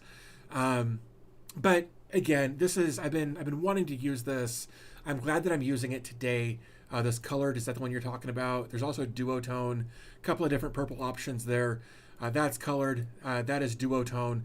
Again, I really like there's pixel cam, there's luminance, sepia, tritone, threshold, all kinds of cool stuff in here that you can do different things with. Let me find smooth. Let's go back to that. But I've been wanting to use meld for a while, and I wasn't sure if the issue I was having was meld or if it was the Focusrite. And I'm sad, but I'm also happy to know that the issue really was the Focusrite. I'm also happy that I had an old USB microphone laying around with a USB cable I could use to go with until I'm able to get some things sorted. Oh, I don't care. Just updates. So, let's see what else. Dig the purple. Any Borg filters? Unfortunately not. Purple was legit. I was invited to an early beta build of Meld. It was a dumpster fire. I'm so glad that they've made it huge improvements. Yeah, and there's like I've chatted with them a little bit here recently about some things that I would like to see, and it sounds like they've already got plans to do some of those things. So I'm really excited to see where that goes. Let's see. Anyway, let's talk about NVRs and cameras real quick. So NVR, network video recorder, if you're not familiar. The only one I've ever actually used was MotionEye. I actually used it for a while on a Raspberry Pi, and it was great. I know Collins has some familiarity with Frigate. I think I looked at Shinobi once, but didn't really get much past it. I don't really have a lot to say about these because I've only used the one. So it is what it is there. IoT and smart home. Lots of stuff in IoT and smart home. I think I've been using Blue.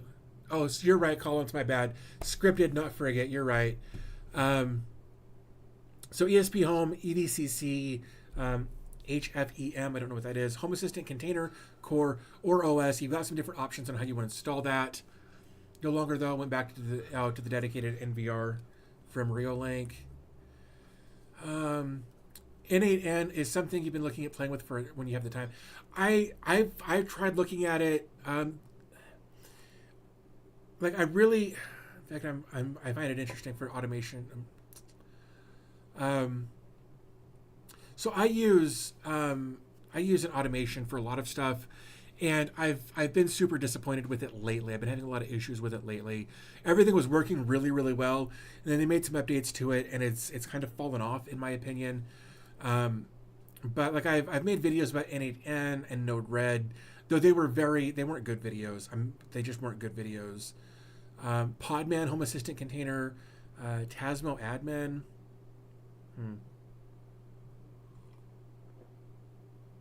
I've never heard of Tasmo. But yeah, different ways that you can go about that. And again, it's just as simple as if you want to run this Home Assistant Container as an LXC, it will. It'll go. You just run this command right there. And again, you can always come back and actually look at the command before you run it. And if you're not sure what that means, if you're not sure what this does, you can run this through like Gemini or whatever your preference is, and it'll tell you what it does. But yeah, I use one of these as my home assistant, and it's been great. All of the updates happen within the LXC. I don't have to do much of anything else, and it's been great. Really love it. Like I said, I made videos about N8N and Node-RED. They weren't good though, so one of these days maybe. Oh, Tasmo is to control your Sonos IoT devices. That makes sense. I don't have anything Sonos, so it doesn't apply to me. It's been running well for over a year now. I thought I'd get started with it just to get it. Yeah, but it lasted exactly. Like, it's one of those where I deployed it. I was like, I'll check it out. And then it's just like, okay, well, now I've built my entire home around this platform. I don't want to undo it or reinstall it. So here it is. Yeah. Oops, that was IoT and smart home. Zigbee, Z-Wave matter. So there's that. If you got a Z-Wave or a Zigbee dongle, you can pass it through. Super simple. Oops. Let's see. I found Home Assistant OS VM is easiest for me. Yeah, I don't remember which one I'm actually using, but it's a Proxmox Helper Script that is my Home Assistant. For MQTT and messaging, we've got EMQX, HiveMQ, MQTT, PS5 MQTT, and RabbitMQ. I've heard of RabbitMQ. I've heard of MQTT. I think people call it Mosquito or something. Oh, yeah, Eclipse Mosquito. There you go. I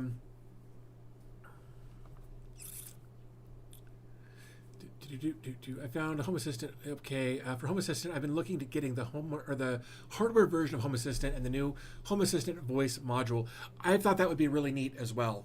I just haven't because I'm cheap, if I'm being completely honest. HEOS VM is the way to use Home Assistant, to be honest. I think that's how I'm doing it. I'm pretty sure it's a VM. But Allison said I run my Home Assistant on a NUC and was glad I hadn't migrated to my VM when that server went down. I bet. The VM is much more stable and you get all of the benefits. Yeah, I'm pretty sure that's the one I'm using. Automation and scheduling. We got Comma Feed, Chronicle Primary. It's a task scheduling and management software that allows users to schedule and run tasks automatically on multiple servers. That's cool. Oops, too far. Daemon Sync, Godify. I use Godify. I've made content on Godify. Love it. Notify and Semaphore. I've talked a little bit about Semaphore. I've looked at Notify. Just haven't liked it. I'm sure it's fine. I used it after using Godify, and Godify just made so much sense out of the box. I didn't have to dig through anything. It just kind of made sense, and I loved that about it. AI encoding and dev tools. We got Alpine IT Tools, .NET ASP Web API, FlowWise, ForgeGo, Getty, OneDev, OpenWebUI, OpenGIST or GIST, Paperless AI, TypeSense, and VS Code Server. Again, as LXCs primarily, except for VS Code Server, you execute that within the console of an existing LXC setup. And then Webmin System Administration is down there as well. Wait, I feel like... Oh, because I'm stupid. I was like, we've already been through there. What's going on? I'm so confused. Coding and Dev Tools. There we go. Okay, there. I was so confused for a second. Okay, web servers and proxies. We've got Caddy, Nginx Proxy Manager, Paymenter, RustDesk. I think Tom Lawrence just put out a video about this recently. Traffic and WordPress. It's weird to see WordPress as a web server, but I guess I kind of get it. PJ, thanks for hanging out, man. I appreciate you being here. We'll talk to you next time. Craig says, I'd be interested in seeing more videos about self-hosting AI. We did a little bit of that last week. I'm not super into AI, all things considered. Like, I'll use it to summarize things for, like, video descriptions and that sort of thing. But haven't done much with it in quite a while as far as self-hosting is concerned. Bots and chat ops. We've got Jenkins and the Lounge. Interesting. The Lounge is a modern web IRC client designed for self-hosting. Interesting. Huh. Finance and budgeting. We've got Actual Budget, Firefly 3, and WallOS. Really? Yeah, okay. Gaming and leisure. Here we go. um, oh man, there's all kinds of stuff in there. Gaming and leisure. Adventure Log is a log app designed to track outdoor activities and personal achievements. That's cool. RustDesk is a great alternative to TeamViewer. We were talking about RustDesk and Discord this morning. I thought that was the case. RustDesk still doesn't support Wayland on Linux, only 11x or X11. Huh. Interesting. Barcode Buddy is a grocery or a Grocy extension. That's cool. I dig that. Change detection. We've talked about change detection. Made a video about that. Crafty controller. It's my Minecraft launcher and manager. Allows users to start and administer Minecraft servers from a user-friendly interface. Grocy, again, we've talked about Grocy on the channel. Made some content about that a couple of years ago. Same with Homebox. Modular C++ Internet Relay Chat server for Unix. All right. Coelection. Oops, that's not what I meant to do. Coelection is a self-hosted collection manager to keep track of physical, mostly collections of any kind, books, DVDs, stamps, games, etc. LootBlogger, we took a look at. I actually need to do something with LootBlogger. I really, really like that app. I was really excited about that when I saw it. A Magic Mirror server. I've always wanted to build a Magic Mirror. I think that would be so much fun. I'd love to have a Magic Mirror. I really, really want to build a Magic Mirror. So if anybody out there knows of a good company that has Magic Mirror stuff, let me know. That would be amazing. Would love to know more about that. The LootBlogger will always make me giggle. Yeah, I agree. Monica, I think Monica is cool. It's a open source personal CRM just to help keep up with what you've been doing with like your friends and your family, that sort of thing. You can store important details about contacts, track interactions, set reminders for special dates, and log activities all in one secure private place. Monica LXC is actually a very, very cool application. Was really, really happy to make a content about that. That was a neat project. And again, you can just deploy it by running this command in your node shell right there. Just run it right there. It'll deploy an LXC, and it's updatable. That's cool. Yeah, you just run that command, and it's got all of the default usernames and passwords that you can change. Octoprint. I actually ran Octoprint for a while when I was using like I guess they're called bed slingers or something. And I had it all hooked up. I actually had a Wise camera with the USB webcam firmware on it. I had a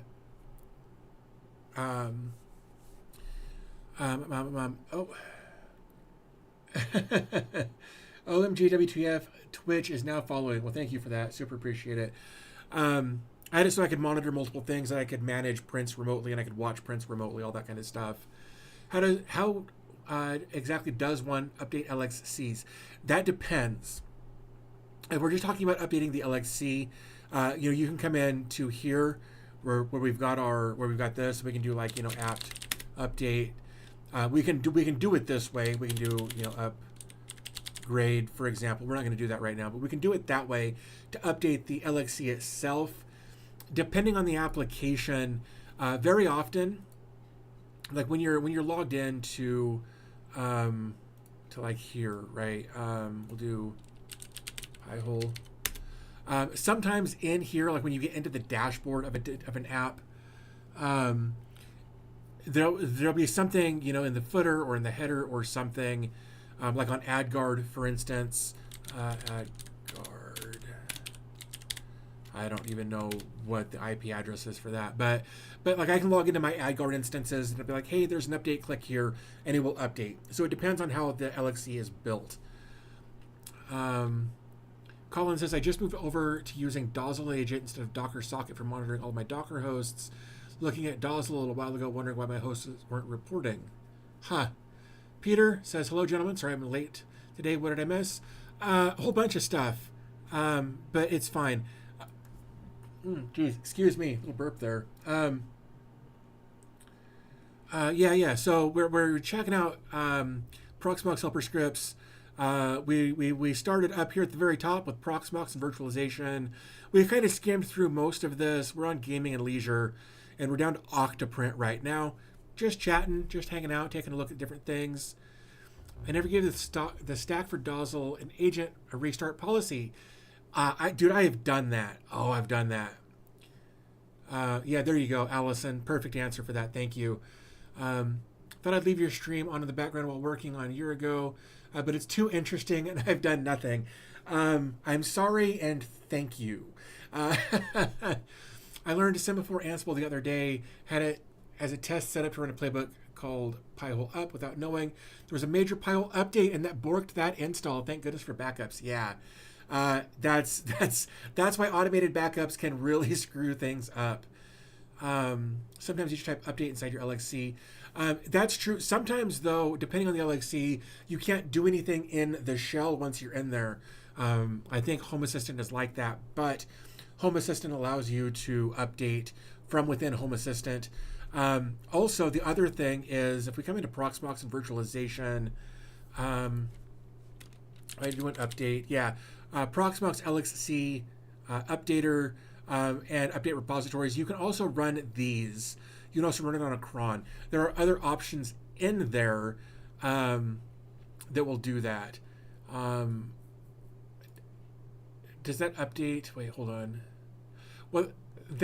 So if you're doing an LXC like this using a helper script, they don't often use containers. It is just kind of a turnkey solution that just updates. It's basically its own. It's like using a turnkey Linux application just with a Proxmox helper script. So you would update the LXC via a couple of different methods, and that should, in theory, update the application unless the application is updatable within the application. So if we're using an LXC helper script situation here, there aren't any containers therein to update most of the time. RDM is great. Been using it for like 5 years now. It's updatable. Yep, there you go. No, just the app, for example, of paper. Okay, there you go.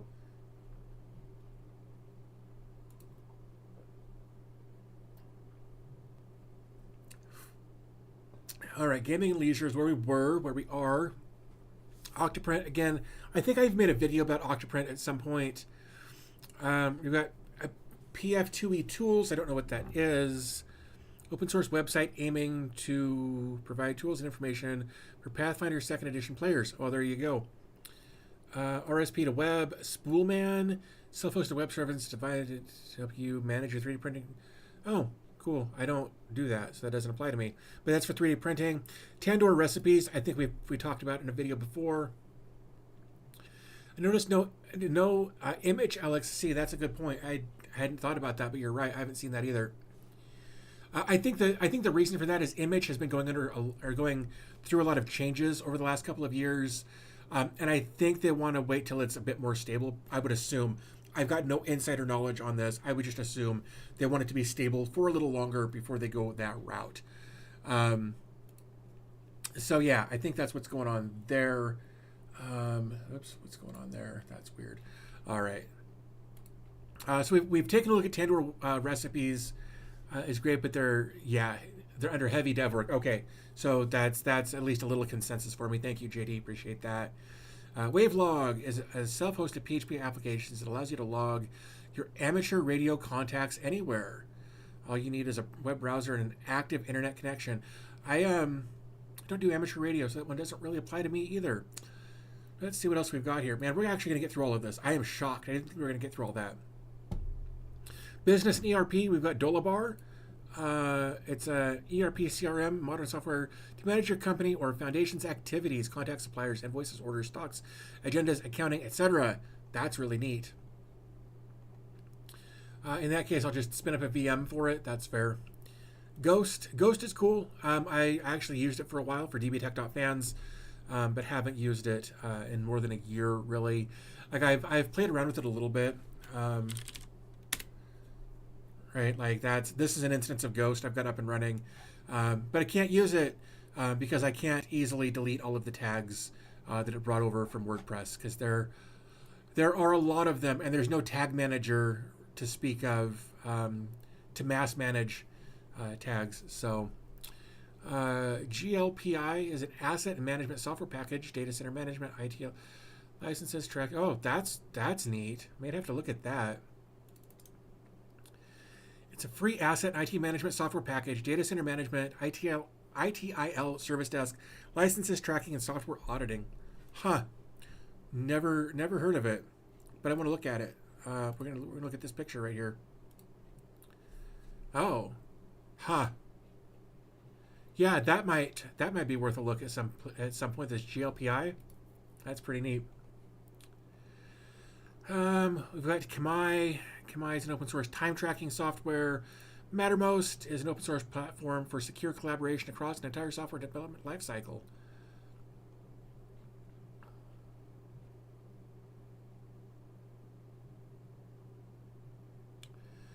Forgot to mention that Watchtower stopped working, not updating containers, and not sending notifications to Godify. Huh.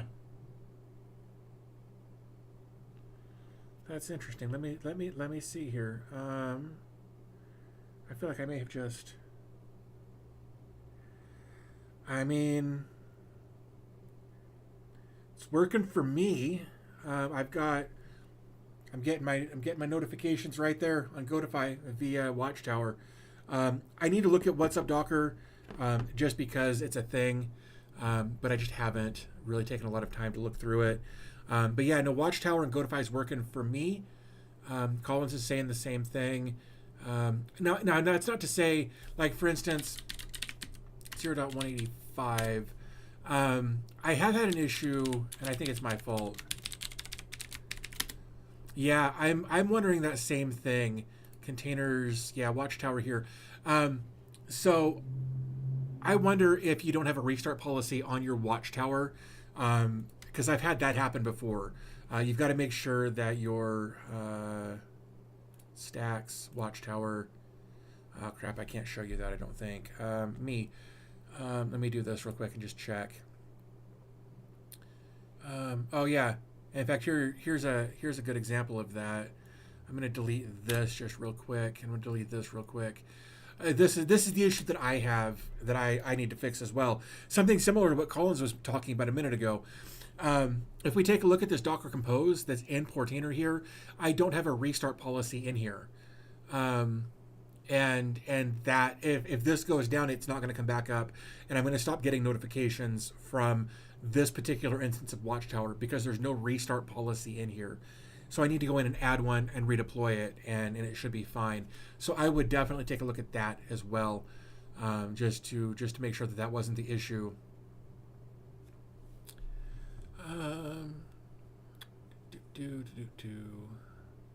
Tried everything short of deleting everything. That's fair. Did you see a bunch of maintainers step down a while ago because of security concerns? Somebody mentioned that earlier, and I guess I need to read more into that. Because I don't know. I haven't seen that. I would be curious to know. I mean, they've still got 212 contributors over here, and that's not to discredit any of that. Plus 198, yeah. So 212 contributors. I'm not saying I don't know anything about it. I only learned about that this morning. If you guys have got like links or something you could share, if you could drop those in Discord, that'd be amazing. Just because I want to keep up with what's going on there. I haven't seen anything about it yet, other than what I've heard this morning. Now it's trying to install Podman as the error, line 26.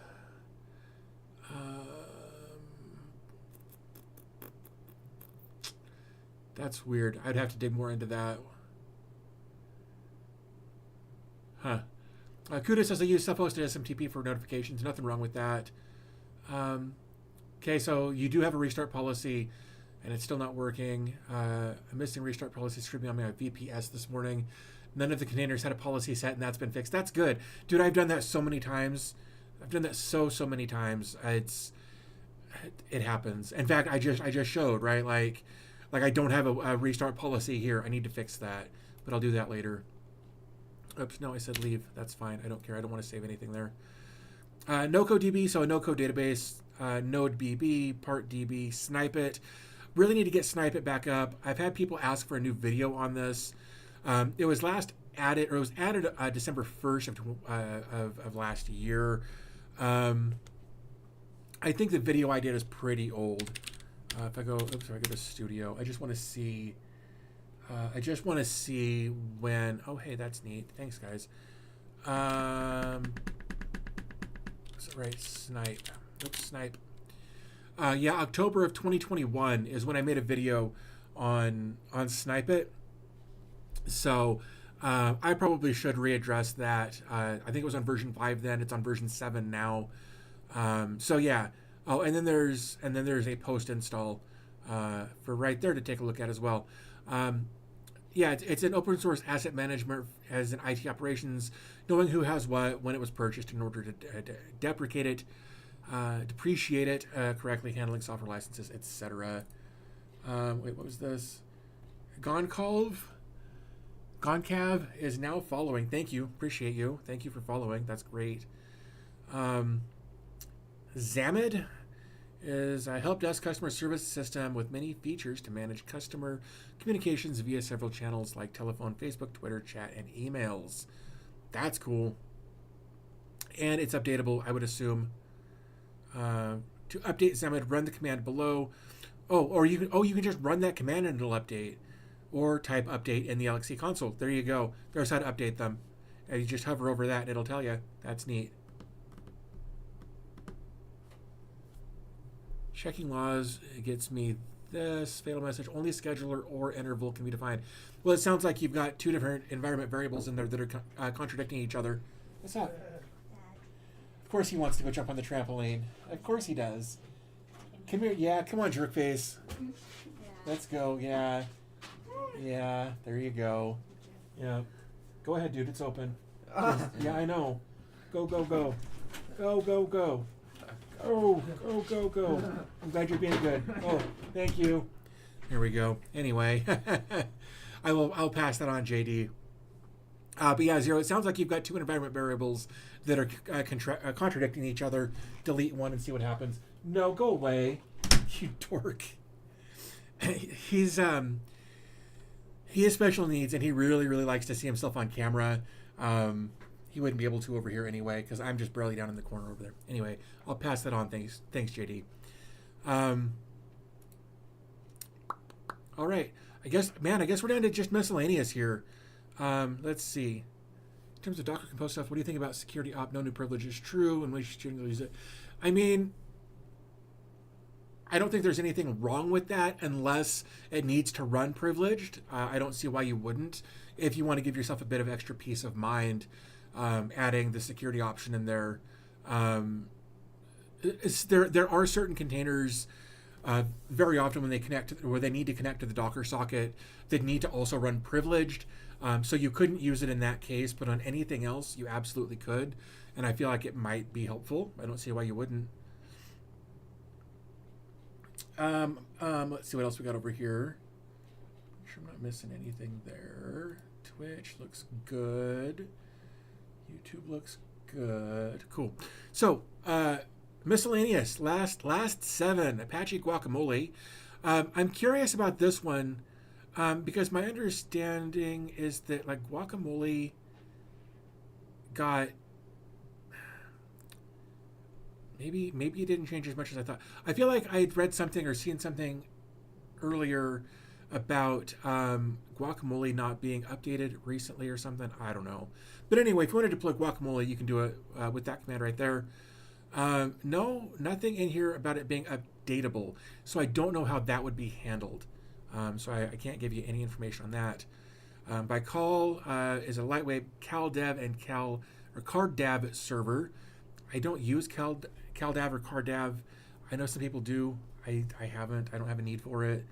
But if you need one, again, this one is updatable a couple of different ways, and you can run that community.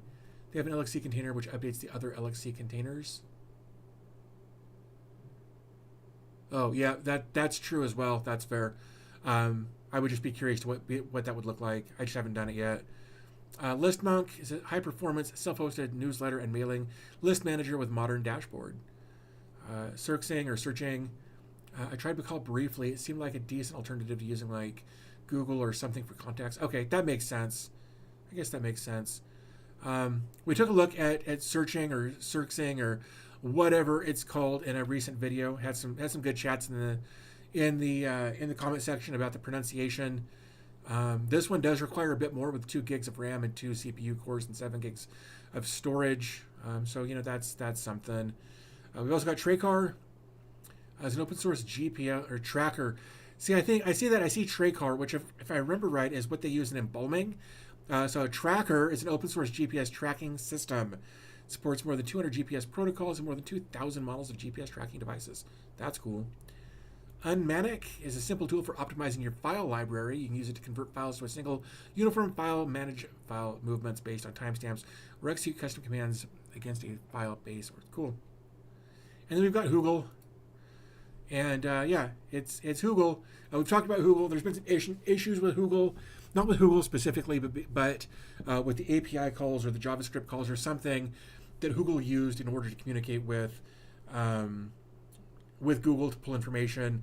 I don't know if they've fixed that, but it was, yeah, this hasn't been updated since May 1st. Unmanic file flows and essentially do the same thing. Okay, that makes sense.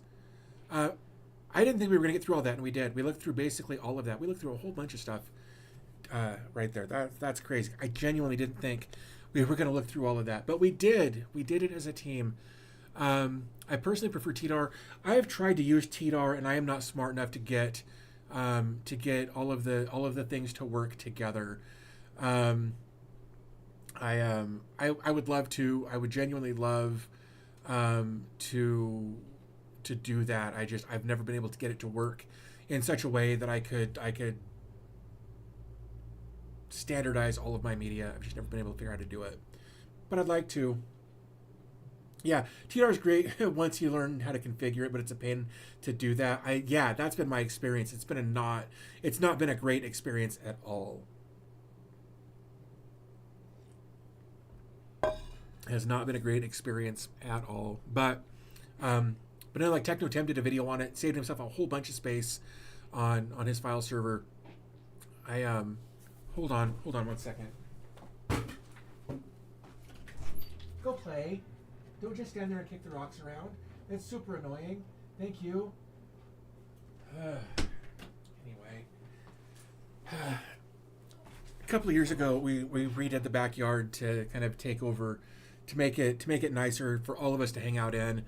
And right under the downspout or the spigot in the backyard, we put like river rocks as a little spot right there. And he was just out there kicking them. And making a ton of noise. You guys probably couldn't hear it, but it was infecting my left ear. Oh yeah, dude. I most of the time when I'm wearing like a Henley or a hoodie or a whatever, man, I'm almost always wearing pajama pants around the house, especially with my leg being stupid like it is right now. But I wear jeans. Like I wear jeans when I go out off the property, off my little patch here. What is this outside place you speak of? I live in joggers these days. Yeah. The problem I have with outside is that there are others outside, and I often don't like others, so I try not to go outside, again, unless it's within the little confines of my area here. Colin says I haven't put on a pair of pants with buttons in well over a month. That is goals right there, my man. I am envious of that. But at the same time, for some reason, I can't go to the store. I can't go, whether it's, Safeway or Walmart or Kroger or Target, whatever. I can't go to the store in sweatpants. My brain won't let me, so I have to put on pants. I think I only do so when we have a date night with the wife. Yeah. I'm also fighting a shingles outbreak, and the location doesn't support wearing a tighter waistband. That's true. I don't envy that. So you're right. I rescind my previous jealousy in lieu of new information. That's no fun at all. I hope you're able to get that sorted soon. Sam says, I switched to MTAC tactical pants. Okay, I got to look at that because those sound interesting. MTAC pants. Oh, Well, let's look at these. Oof, that's brutal. I can't justify that. Like they okay, come on. They look super comfy, but I can't justify $70 for a pair of pants. Again, I'm sure the Aggressor Flex Gen 2, Aggressor, yeah, there we go. No, those look super comfortable. But yeah, $70. Again, probably worth it all day long. But yeah, I can't justify it because I don't do enough to justify it, I guess is the long and the short of it. But they look really nice. Great reviews on them, so that's cool. Don't even need a belt. Yeah, it comes with a belt built in. It looks like. Target got a similar style for like $30. Let's see, the knee pads. Yeah. Let's see, I no longer need to go on site. So PJs it is. Yeah, I don't blame you, man. Oh yeah, there you go. Thanks for the gift sub. That was really awesome. Let's see, love it. Came for tech constantly. Came for the tech content, stay for the fashion device. Dude, we are like once we get through the tech, it's kind of whatever goes, man. I mean, within reason, obviously, but we always talk about all kinds of stuff here. What was this? Real derped? Is that what that said? I don't know where that was. I can't read that. Oh, I can't read it. I can't read what that said. I apologize. But thank you. I think it was real derped. Is that correct? I feel like that can't be correct. But thank you for following. That was awesome. Thank you so much. We're at 219 followers over on Twitch. That's awesome. Getting there. I'm really happy. Real derped. That is correct. There we go. Well, thank you. Thank you for following, for chatting. Super happy to see new and new and used faces, I suppose. But no, that's awesome. Thank you guys so much for that. I'm gonna close this. I'm gonna close that. Oh, I need to update that. Can I do that from here? Oh, .com. Guys, we found the real one, right? I need to update something over here real quick. Darn it.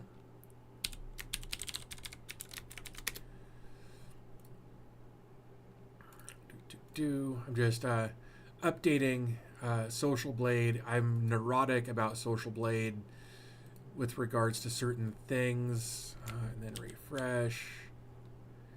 There we go. Anyway, just wanted to make sure that was updated.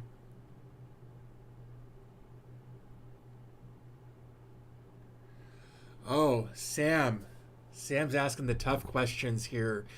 If you had a fallout bunker under your house and you heard the alarms sounding, you have the chance to take one movie with you to watch potentially for the rest of your life. What movie do you grab? Okay, two immediately jump to mind, and they're very different movies.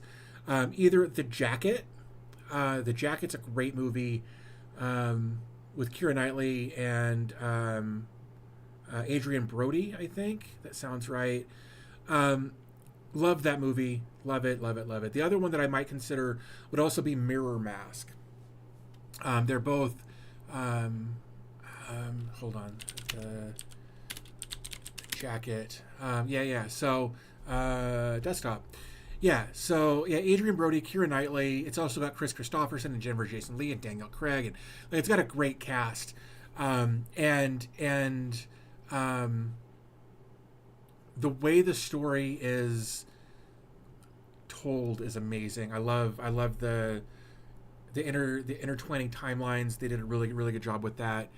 So big fan of The Jacket, and then Mirror Mask. Gosh, what year was this? Hold on. They're both from 2005. That's bonkers. I had no idea. Didn't even know that. Mirror Mask isn't as well known, I don't think, but is part of the Henson, like the Jim Henson Studios.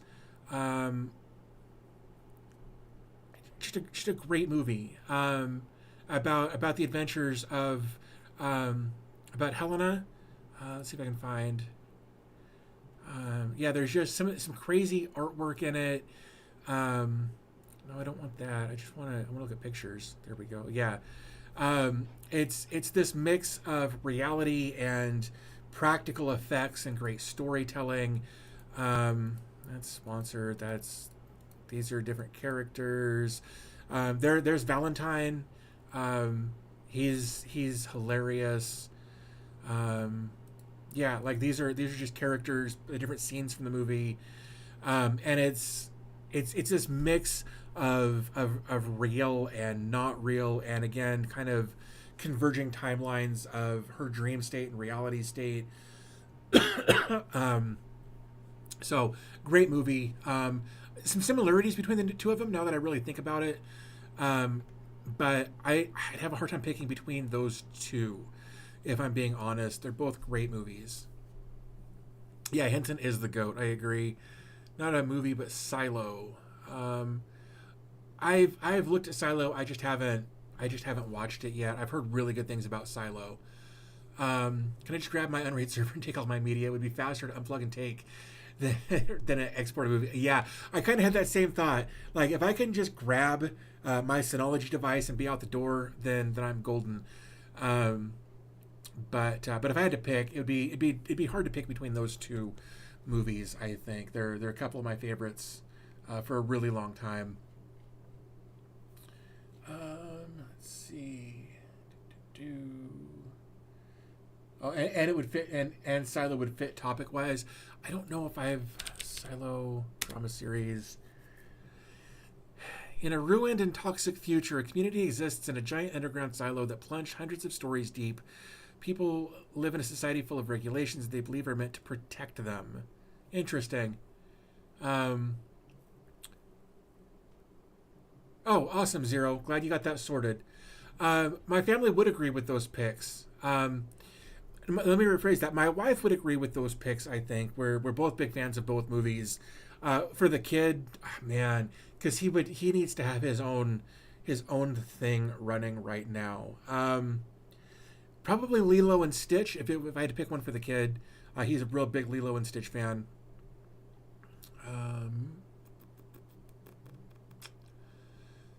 Now, if it was a TV series, I'd grab How It's Made to at least have some info on making things while I'm down there. Yeah, that's fair. It's good to have a good resource of how to do things. Yeah. No, that's a great question. But no, so it kind of sounds like Silo is kind of along, not obviously parallel, but kind of along the same lines as the Fallout series.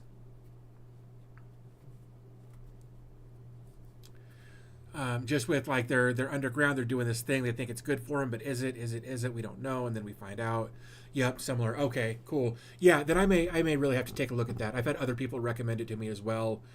I like the cast of characters. I like Tim Robbins and Rashida Jones and Steve Zahn. Rebecca Ferguson, I don't know. I probably know her from something. Minus zombies for now. That's fair. Did you make, or are you planning to make a video on migrating from a single container VM to LXCs? I did not make a video about that because there were so many different ways that things can be handled. So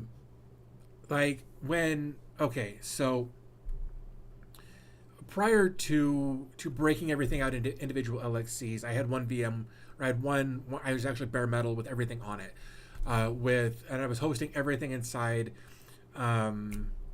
Open Media Vault 5, I think, before I switched over to Proxmox with LXCs. And the process of doing that was really, really tedious. For instance, the biggest, man, there's so many different things. So basically you have to back up all of your data from the VM for that app, and then you have to get your LXC up and running, and then shut down everything in the LXC and move all of that data over and import the databases. There are several steps to it, and you got to kind of get them all in the right order. So it's a process, and I don't advise it if you don't have to. Depending on what you're trying to move, sometimes it's just easier to start over. Luckily, there are different different applications like Home Assistant, like AdGuard, like Vault Warden, where you can just export your data and then spin up a new instance and just import your data over there.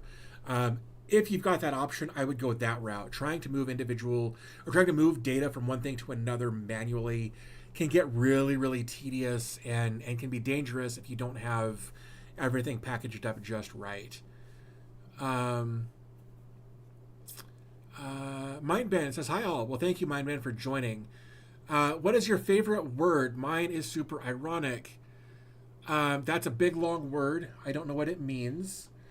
If I can find my mouse, I can bring this over here.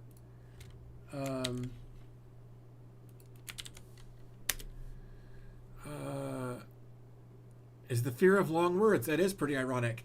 I can't say probably my favorite word on chat or on live stream because it's an offensive word, and a lot of people take great offense to the word, and that's what makes it so funny to me. It's one of those words that it is a 4-letter word. I'll say that, and it's a 4-letter word that Americans get really, really offended by very, very easily, but is very popular, say, in Australia and the UK. Yeah, my favorite word isn't friendly for the stream. Yeah, exactly. Let's see. Important data are my comics, Vault Warden, and image. The rest I can do. Yeah.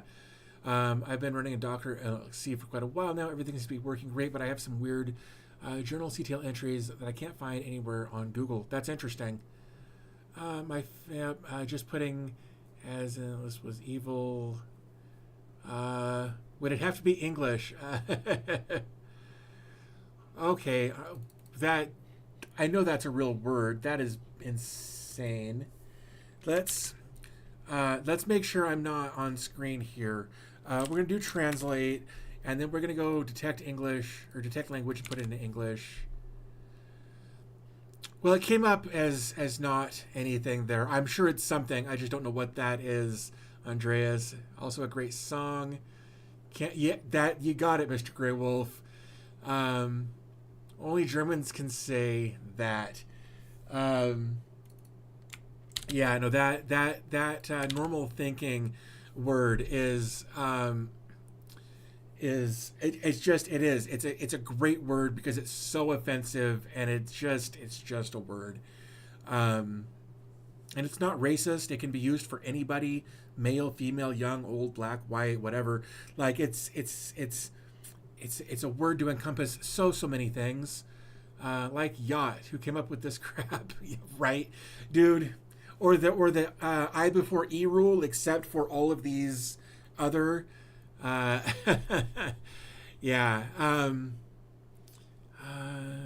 I can't imagine learning English as a second language because English really is dumb. There's a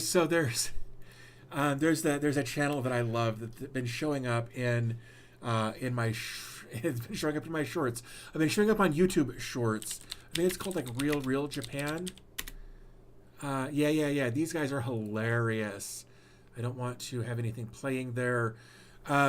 Desktop. So it's these two guys, and they're like, there's the dude in the hat and there's the dude not in the hat, and the dude in the hat's always like, I'm very Japanese, but he says it with a very thick Japanese accent. And the other dude wearing the glasses is like, hey, how do you say this? And the other dude will respond, and he's like, but isn't that also this and that and this and that and this? But then the other guy tries to explain it, and dude, if you haven't seen these guys, they're hilarious. Love watching them on my channel. So yeah, Real Japan over on YouTube. Great guys, funny stuff. I'm not going to type it in chat. It translates to beef labeling, supervision, duties, degradation. That's an interesting way to do that. Yeah, there, red. 2 and 2 is another one. Your and your. Like, there are just so many words. But that's just it. As I'm watching more of these channels like Real Japan, English isn't the only one that does that. I once had ChatGPT create a new language, no barriers to entry. That's fun. That was the first word that got my kid in trouble in grade school. Thanks for being his mom's favorite word. I currently have a UniFi gateway, the Ultra, which has only 2.5 gig and 4 1 gig ports. You do increase the speed with my server and my NAS. Would any 2.5 gig switch work? Yes, it should, absolutely. But you won't be able to manage that switch unless it's a managed switch and you can manage it from the IP address. So like my Omada stuff, I'm responding to Hidden Space here. Like my whole network for the past couple of years has been Omada, but I've currently got a 10 gig switch in here and a 2.5 gig switch in the other part of the house to connect the front and the back of the house at more than 1 gig. That's about to change. But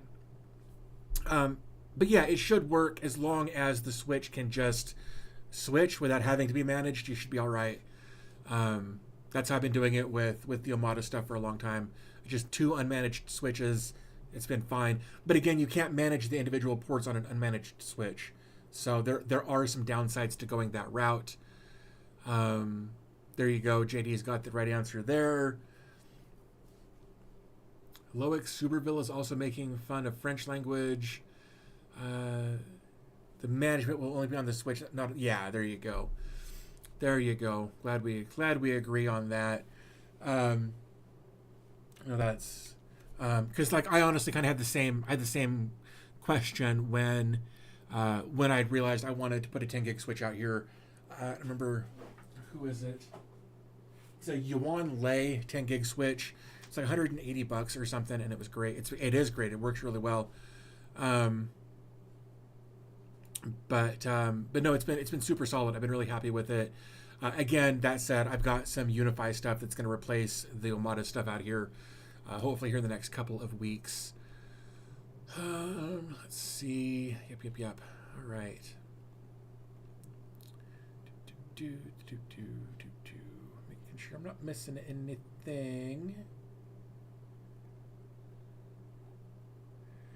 Finding a switch you can automate with scripts or Ansible so you can just automate your setup. I mean, if you've got recommendations for that, JD, that might be super helpful. I've still got to move some stuff over from. I need to grab. Well, I've got the list of MAC addresses from everything on my Omada setup. So I've got a list of those in an export, which I super actually appreciated, if I'm being honest. And you had mentioned that, JD, in a chat the other day that we had, that because there's a bunch of stuff in here that I don't want to move. There's a bunch of stuff that's going to go on its own separate VLAN when I get around to that part. I will probably take a mini PC into the house at some point in the next few days and learn how to set up VLANs on Proxmox. Collins and Nighthawk both in Discord have said that can be done. So I need to learn that. I want to learn how to do that. I don't anticipate it being super hard. I just want to know how to do it because that would simplify my life a lot.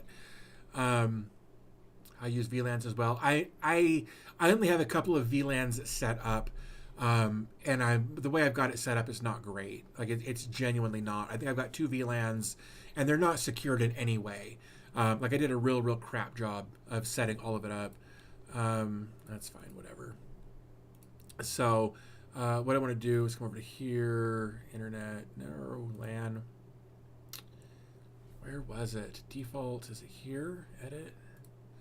I'm trying to remember where I found that. It wasn't there. And that wasn't it. Where was it? Man, tools. Pacture, no, it wasn't there. Clients, it was. I feel like it was over here. And it was under wired networks, LAN, default, edit, switch settings. Oh, you know where it was. because I don't. There was a spot in here where I was able to go in and see my DHCP reservations. And when I was able to see my DHCP reservations, I was actually able to do an export of all of my clients. It wasn't under VPN, wired networks. I feel like it was in here because it wasn't there. And there's let's see, DHCP reservation. Let's try this. There we go. That's the one.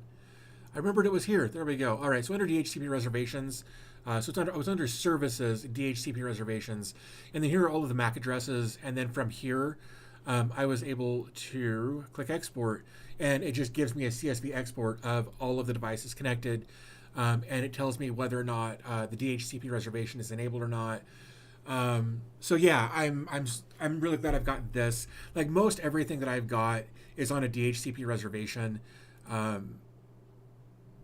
There's some of this like this DB cluster 01, 02, and 03. Those can all go. They don't exist on the network anymore. Those were Zima boards. So a lot of this can go. AzuraCast can go. OpenMedia Vault 6 can go. dbtech.fans can go. Like a lot of this can go, and that's why I don't want to just move everything over automatically. So I've just been picking and choosing the ones that I want to move over. If you have a CSV, you can send me the headers. I could just script something. I think that might be fun, actually, JD. Let's chat about that in Discord later. That might actually be kind of a fun thing to do, just to see how it works before I set everything up. Let's see. Your Armada, I use VLANs as well, depending on how you want. You can either make them on the Proxmox, or you can make the port VLAN aware and tag the port in the VLAN config. Yeah, I need to learn how to do all of that. Second option is the most secure, though. Interesting, good to know. Borg Swarm says, "What's up? Just got here working from a side gig. No rest for the weary. So I'm late as usual, dude. Don't worry about it. Thanks for stopping by. Appreciate you being here and hanging out. That's awesome." James Collins says, "Check Discord. I sent you some screenshots." Did you? Oh, well, there you go. Hell yeah. VLAN aware. Interesting. But it can't just be... Oh, there's the VLAN tag. Interesting. Yeah, I'll definitely want more information about that because I'm not actively looking at it over there. VLAN ID. Yeah, I'll dig through that. That'll be a lot of fun. 192 is too common. I don't disagree with that.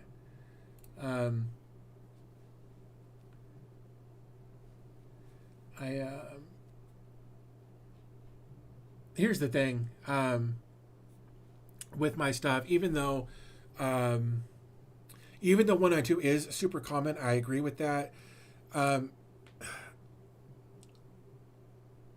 have to keep things as simple as I possibly can because if something happens to me, I don't want everything to fall apart.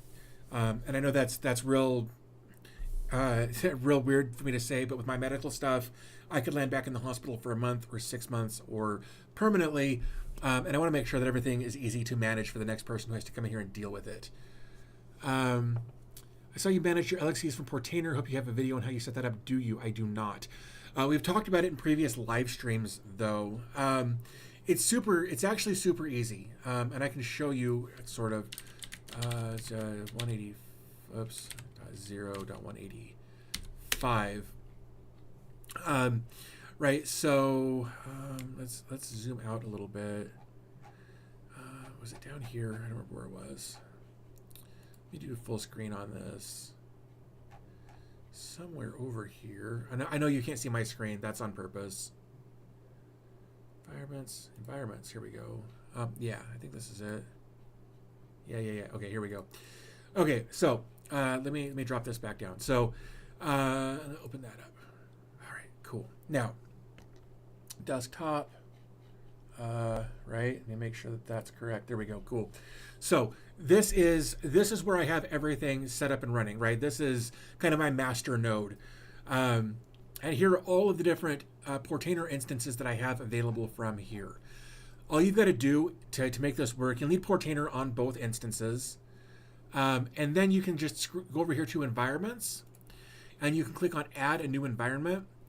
I use Docker standalone. That is preferential for me. If you click that and then click start the wizard, then you can take, you probably want to do it via agent. You can do it via socket, whatever. I like to do it via agent. You can just copy this command and go over to that, to the other one that you want to manage, and run this command in the command line. The downside to this, as just something to be aware of, right, is, let's say I want to go in here and I want to manage HedgeDoc. I don't, but let's say I do. In fact, I do, because that needs to be updated. Whatever. So I've got HedgeDoc right here, right? If I come into stacks, I can't edit any of the Docker Compose, and I can't edit any of the stacks via this route. Using the Portainer agent, I can't manage the stacks in here. It's a security thing that they've got in place. So I use this method to go in and update things here. Like, again, this one, I can tell that Portainer here needs to be updated. So I can just come in and I can say recreate, pull the image and recreate. And then I can manage that. But outside of that, to manage the stacks and that sort of thing, you can't do it going the Portainer agent route. And it's never really been an issue for me, but it's something to be aware of. Sorry to hear that you're worried about your health. I'm not worried about it right now. I just have to be cognizant of it. I have to make sure that when I do certain things, that I take into account the long-term ramifications of that decision. Zach says, I don't know what my wife would do with my home lab if I died. Hopefully I have it set up right. Plex and stuff would just continue to work for a long time. Yeah, honestly, that's why I'm considering moving all of my Plex and everything over here to the ZimaCube, just for simplicity. So yeah, great. When you talked about Pi-hole, my DNS decided to stop working. Pi-hole isn't the best. I use AdGuard Home across the board. I like the way it looks better. Even looking at the new one. Oh yeah, Bradley, thank you for that. I'm gonna take a look at that. I think that's a really good idea. I'm just gonna copy that and drop this over here. By default, I've got the bot set to remove. Yeah, you're good. To remove links just for security and whatnot. Off he goes again. Go. You can do that. You've got two hands. There you go. Go. Got it. There you go. Close the door. I got it. Go. Oh, look at the door. You got it. Almost. You got it. Close it. Thanks. All right. Cool. All right. Let's take a quick look at this because I need something like this, I think. Back in 2012, I moved from Belgium with my wife and started working on a bunch of techies who eventually became lifelong friends. Our VDI guy, Andy, was one of my favorites. He was grumpy, always tucked in his shirt, kept his desk type A clean, and was so principled he was into the K. After Andy and I both left Belgium, we stayed in touch, shared stories. I always thought he'd be there and devastated when I found out he died unexpectedly. What about his home lab? I thought, will his wife's Wi-Fi devices be able to get an IP address of his DPHC? Right. Immediately after reading her email, I reached out to Andy's former colleagues who lived near her, and they offered to drop by and help her figure out short-term and long-term tech plans. Great. I put together an initial draft to answer these questions for my own wife, and then crowdsourced the rest. So many of these tech friends suggested stuff I hadn't thought of, and I'm sure there's more. Initially, I was going to make it a gist or a gist, but a friend suggested I put it on GitHub, which would make pull requests possible. Interesting. Okay, in Markdown format, there's the checklist.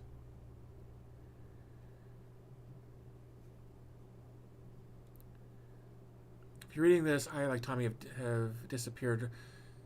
Password managers.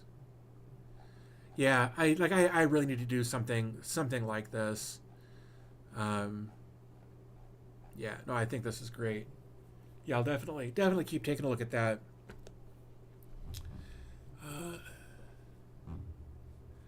DV Tech, but LXCs don't use Docker. They can.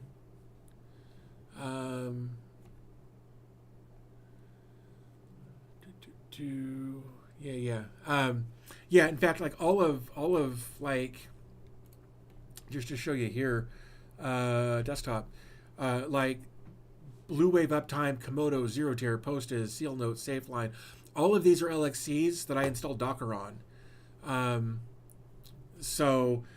but with regards to managing the via using Portainer, like we're talking completely different ecosystems. Like all of the stuff that we're seeing here, like if we come back over to here, Fansfix, HedgeDoc, LinkStack, Marylou, DBTech reviews, URLs, password, code.dbtech, like all of these are LXCs, right? That have Docker Compose, and Portainer installed on them.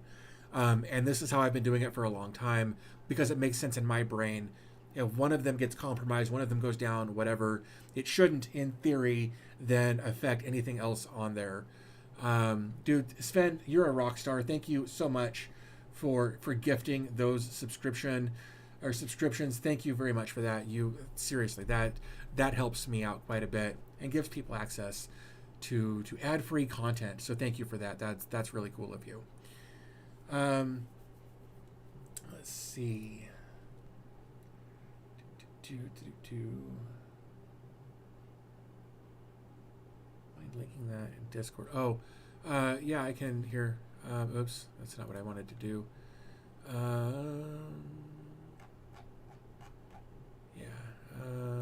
Let's do that. Yeah, we'll share. That's the link that we're on for this.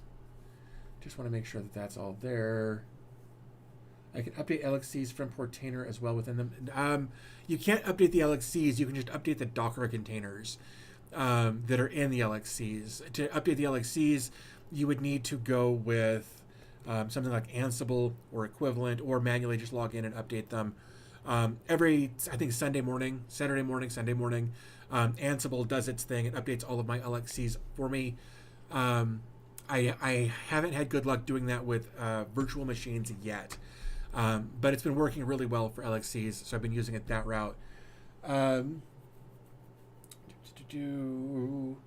What network switch do you use? That's a wild question. In the front of the house, I've got mostly Omada with a UN lead. So everything in the front of the house is Omada for my switches, except for I've got a Yuan Lei 2.5 gig switch that connects from my 2.5 gig network from the front of the house to the back of the house. Back here, I've got more Omada stuff with a Yuan Lei 10 gig switch back here. They've both been working really well. They're both unmanaged switches. So like I've got a mix of managed Omada stuff and unmanaged Yuan Lei stuff. I'm in the process. I've started the process of switching all of that over to Unify over the last few days because of a nice package that Unify sent me recently. And so far it's been really good, but I've only got like 3 things on it. So it had better be able to handle those 3 devices really well. I guess maybe it's just 2. I think, nope, 3. 2 laptops and a cell phone. So yeah, it should be able to handle all of that really well, which it has. But yeah, I've still got to finish building it out. I've got to get another 2 more switches back here.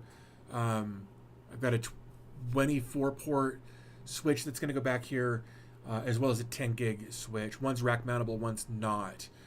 I think I got to double check that. But in fact, they're both right here. Yeah. So here we go. So I'm going to be switching out the Yuan Lei, possibly. Nope. 1, 2, 3, 4. Maybe. Yeah. So I might switch out the Yuan Lei 10 gig switch I've got back here for this one. This is the USG Flex XG right here. It's a 4-port. It's actually technically a 5-port switch because one of them is PoE and LAN in, and then it's got 4 out, but they're all 10 gig. So I will probably switch over to that. And then I've got a Switch Pro HD24 PoE over here. Yeah, Zero. We can talk about it in Discord. We can get all of that. We can get all of that confusion out of there. Because going between LXCs, like turnkey LXCs, like we've been taking a look at for the most part over here on the PvE helper scripts. Like if we were to say deploy, well, that's not a good example. Like if we were to deploy Bezel as a helper script, that would kind of be like a standalone thing that is its own entity. That's all you could do with that particular LXC. Whereas you could do something like this and have an LXC that has Docker ready to go on it. That's basically what I've done my own way. And then from there, you could put Docker containers in this LXC. Whereas with, again, this other one we were looking at is just standalone. It's just that one thing. But we can absolutely talk about that in Discord later if you want to go that route. No problem talking about that here in a little bit. Oop, I could get this to work with me. So yeah, that's a good question. I can definitely understand where there would be a little bit of confusion there because there's a lot of overlapping terms and a lot of overlapping functionality there. So no worries, man. Let's see.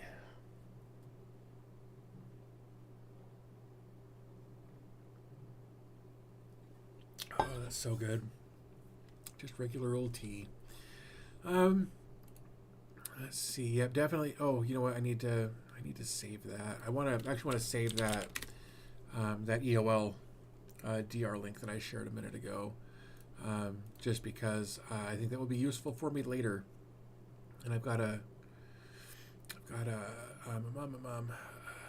draft over here with some other stuff that I need to look at. Draft. There we go. Rugo, is that the one? Nope, wasn't that one. Workflow video. Yeah, there we go. This is the one. Okay, that's enough. Dude, oh my God. Sometimes these pop-ups when you're trying to do stuff, they're a bit much, man. There, save that for later.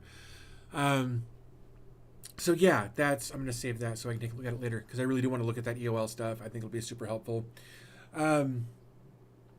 Let's see, what else? So next week, I think if everything goes well, next week we're going to talk about TwinGate. It will technically be a sponsored. Collins, thank you for that. That's awesome of you. Really appreciate that. Oh, excuse me. So next week's live stream will be about TwinGate. I'm still working out the details on that. I think next week or next Saturday's live stream will be about TwinGate. It is sponsored just for transparency. I'll also address it there as well. We're going to take a look at TwinGate next week. We're going to talk about that. We're going to talk about different use cases for it, how it works, things you can do with it. I've seen other creators talk about it and didn't really look at it too much. And then an agency reached out to me to talk about TwinGate. And I've looked at it, and I think it's cool, and I think we should talk about it. But that's the plan for next week's live stream. If you're interested in that, Sierra Linux, thank you, man. That your donation is very kind. That's very nice. Thank you. Super appreciate the donation there, and of course the all of the gifted subs. You guys are amazing. Really do appreciate your support. Let's see. Make sure I didn't miss anything there. So excited to take a look at that. Even if it wasn't sponsored, I'd be excited to take a look at it because I think it's pretty cool. I played around with it a little bit the other day. It was dead simple to set up, and it just worked. I always love it when an app just works. Papico888 says, "Hi Dave." Hi Papico. Thanks for joining. Glad to have you here. We're just kind of chatting about what upcoming plans are for future. Not necessarily future, but for next week's live stream where we talk about TwinGate. We may even. We're also working on getting. At least one member of the TwinGate team here to chat about it. So it is.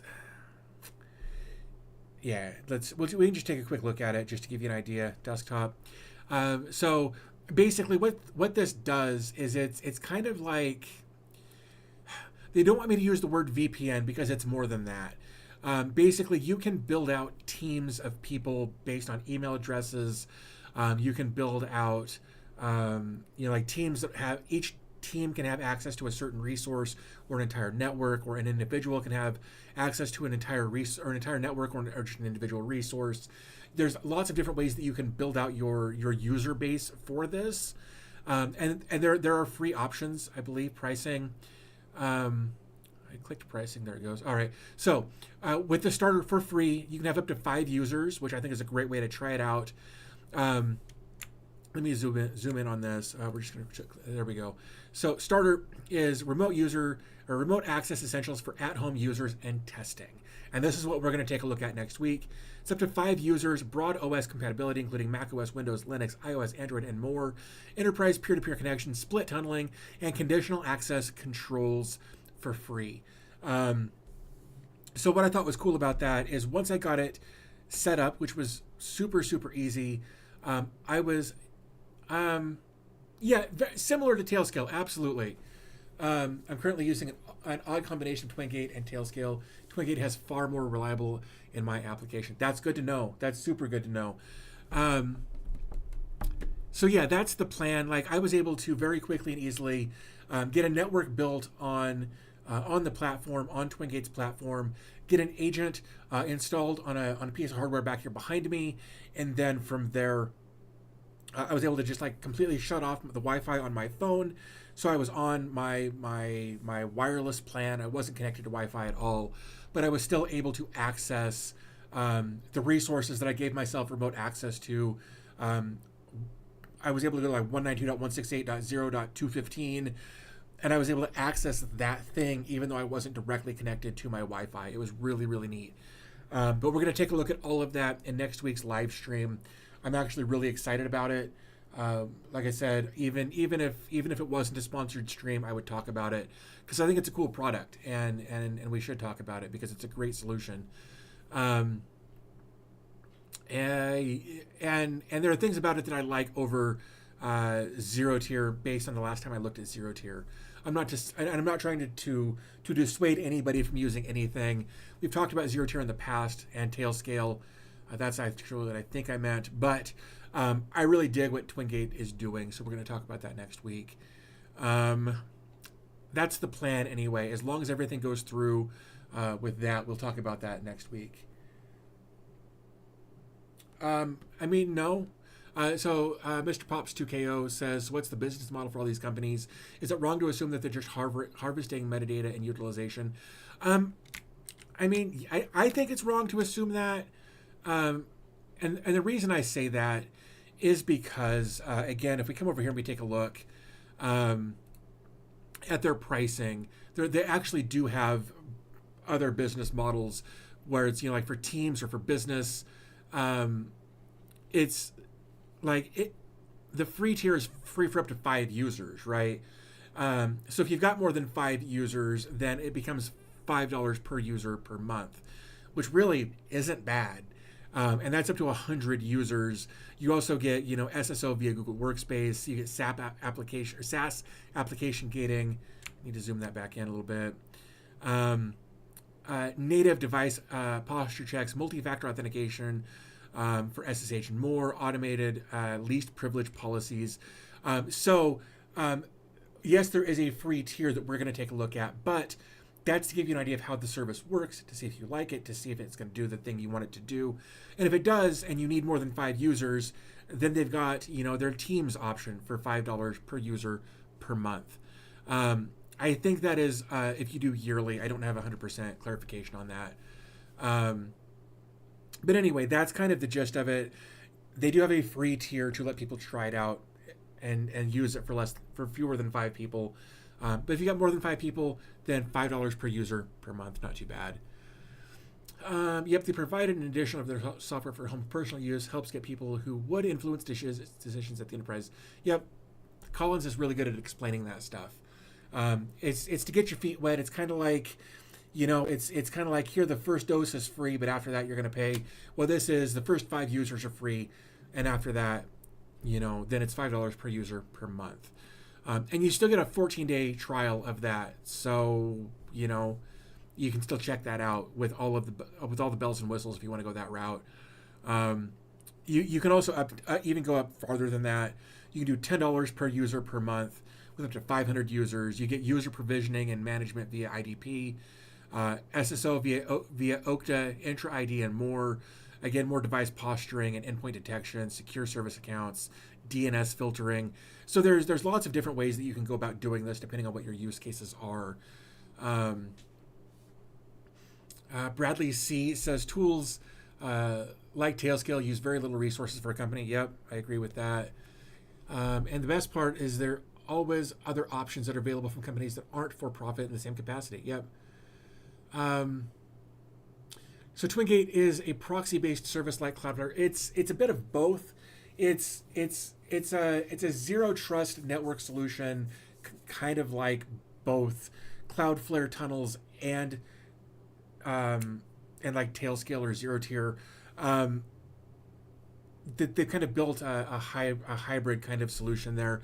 This isn't going to give you like with Cloudflare tunnels, you've got the option to use your own domain name.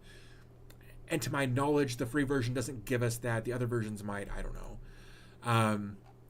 But it's just a different way to give yourself remote access to your network from away. So if you're somebody like me and it's like, I know that my Synology NAS is, I don't know what that says. We reached. Man, I can't read that. Dude, you're killing me here. I don't know what that said. Whoever did the thing, thank you. I don't know what that was.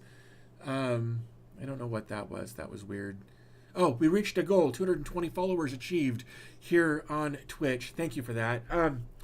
So we're just gonna take a look at the free, and maybe, maybe we'll get some other people involved in the live stream, so I can give them access and they can manipulate some data on their end by just accessing my network remotely. I may hit up Nighthawk or Collins to help me with that a little bit, but we can talk about that offline. But yeah, so that's the plan for next week, just to give you guys a heads up, so that what to expect for next week. Again, that is tentative. I'm still working on all of the details for that live stream with scheduling, both with the agency and with TwinGate. But I think it's going to be a lot of fun. I'm really excited about it. Thank you for the bits. I don't know. Oh, that was Collins. Thank you for the bits, Collins 2598. Super appreciate that. But yeah, so you've got a week to plan your malware attack, right? Any hints on what the next video will be, man? If I knew, I'd tell you. I think here's what's going to happen, right? I'm still going to try to get a live stream in Monday. If I do Monday, it's going to be a little later. So, hey man, you left all your stuff. You going in? You going out? I don't know what you're doing. It's up to you, man. But don't just stand there like a weirdo. All right, well, have an attitude about it. Be that way. So Thursday night, Friday morning, we got a couple inches of really nasty snow, which shut down. Like, he goes to therapy 5 days a week instead of going to school, and it shut down therapy because the school districts were also shut. So we didn't go anywhere Friday, and Friday is normally the day that we do our grocery shopping. We drop him off, we go do that, we go grab some coffee, we come home. So we couldn't go Friday because of the weather. So we're gonna go Monday morning. So I'm still gonna try to do a live stream Monday, but it may be later than the 10 o'clock I usually try to shoot for on Mondays. And the plan for that, just for more transparency there, is to take a look at the newest self-host newsletter. We can take a look at the 21st. Yeah, so we will probably dig through this, the newsletter over on self-host this week. So they've made a bunch of changes to how this is laid out. with some tagging that I think is great. But we'll dig through this a little bit, and maybe from there we'll find a project to make a dedicated video about. I don't know yet. I wish I knew. I very often don't know what the next video is going to be until I make it. But that's what these live streams are supposed to be for, is to get your guys' input and help me kind of flesh out some ideas and have some things to refer back and forth to for cross promoting, that sort of thing. So yeah, that's kind of the plan. We'll do either Monday or Tuesday. I'll do another live stream where we'll take a look at the self-host newsletter. Maybe we'll find something in there that I'll make a video about, like a dedicated video. I actually talked about Vicuña in the past. So we'll do that live stream, and then we'll see what happens. Maybe I find a piece of content in there. What do we have over here? That's has not come through yet. Let me actually go take a look. Let me see what you suggested, because that's not going to come through there. Probably under updates. Nothing yet. Interesting. I've been pronouncing it Vicuña. I think that's how it's pronounced. You're gonna have to. Oh, what's up, Docker and Godify? That's not a terrible idea. Oh, that was not there. Viewing trending, desktop. Let's see. Most recent. What's up, Docker and Godify? I posted on, for Microben, I think is the one you're talking about there. I actually responded to that, talking about making a video about Microben.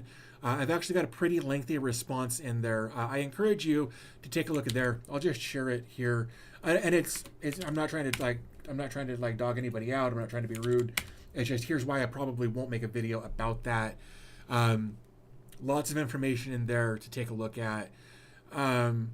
But I may take a look at another option that was in here, which is this Dark Zero, what's up Docker /Godify. I don't know. Was that you that did that? Maybe oh, you did both. You did both. Okay. Well, so the Microben video, I'm not going to do until they do something different with it. But the What's Up Docker and Godify, I may take a look at that, because that could be fun. I guard installed now in test. I hope it's as good as you say. Do you add any extra DNS block lists? I don't know. Let me bring up my dumb face for a minute, because I want to take a look at some stuff. config/call. My DNS is on 18 and 42.42. Oh, it's on you, idiot. I am so dumb some days. 142. There we go. Continue. Let's see. Continue. No, really. Let me get logged in, and I'll just show you. Oh, yeah. In fact, this is kind of what we were talking about earlier. We go to desktop. So here is one of my AdGuard instances. We can see kind of everything going on there. But yeah, so like right here it says, hey, there's this new version that's available, and I can click there to update. As far as filters are concerned, DNS block lists, I've got that one, it looks like. Yep, just that one. And it's been fine. Like it does what I want it to do. Like in the past, I've used a bunch of these. So you can, like, I just use that one for right now, but I encourage you to find block lists that fit your needs. Just be careful, because some of them will be really, really aggressive and will really screw things up. So I just use the default AdGuard DNS filter, but you can always add more. These are predefined, or you can click on Add Block List. You can choose from the list or add a custom list. So here's all of the different ones that are available that you can just add. Or if there's a specific list that you want to add, you can put in the name that you want to give it and the URL to that list and add it that way as well. Super easy. You can periodically just check for updates. One list updated, was just updated right now. So it's super easy to use. Just make sure that you point at least one of your devices to the IP address of your AdGuard home instance. I have my Omada stuff pointed to this one and the other one. and it's been great. It's been working really well for me for a long time.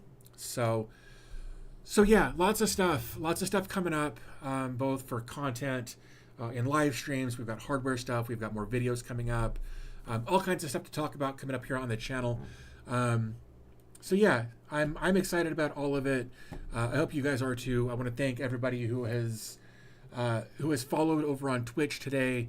We're up to 220 followers, though it says 213 in one place and 220 in another. I don't know.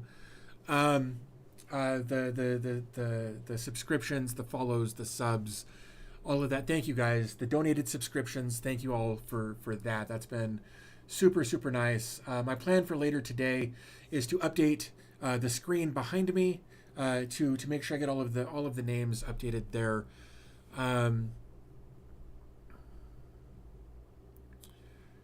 So yeah, I'm gonna try to do that later today or sometime this weekend.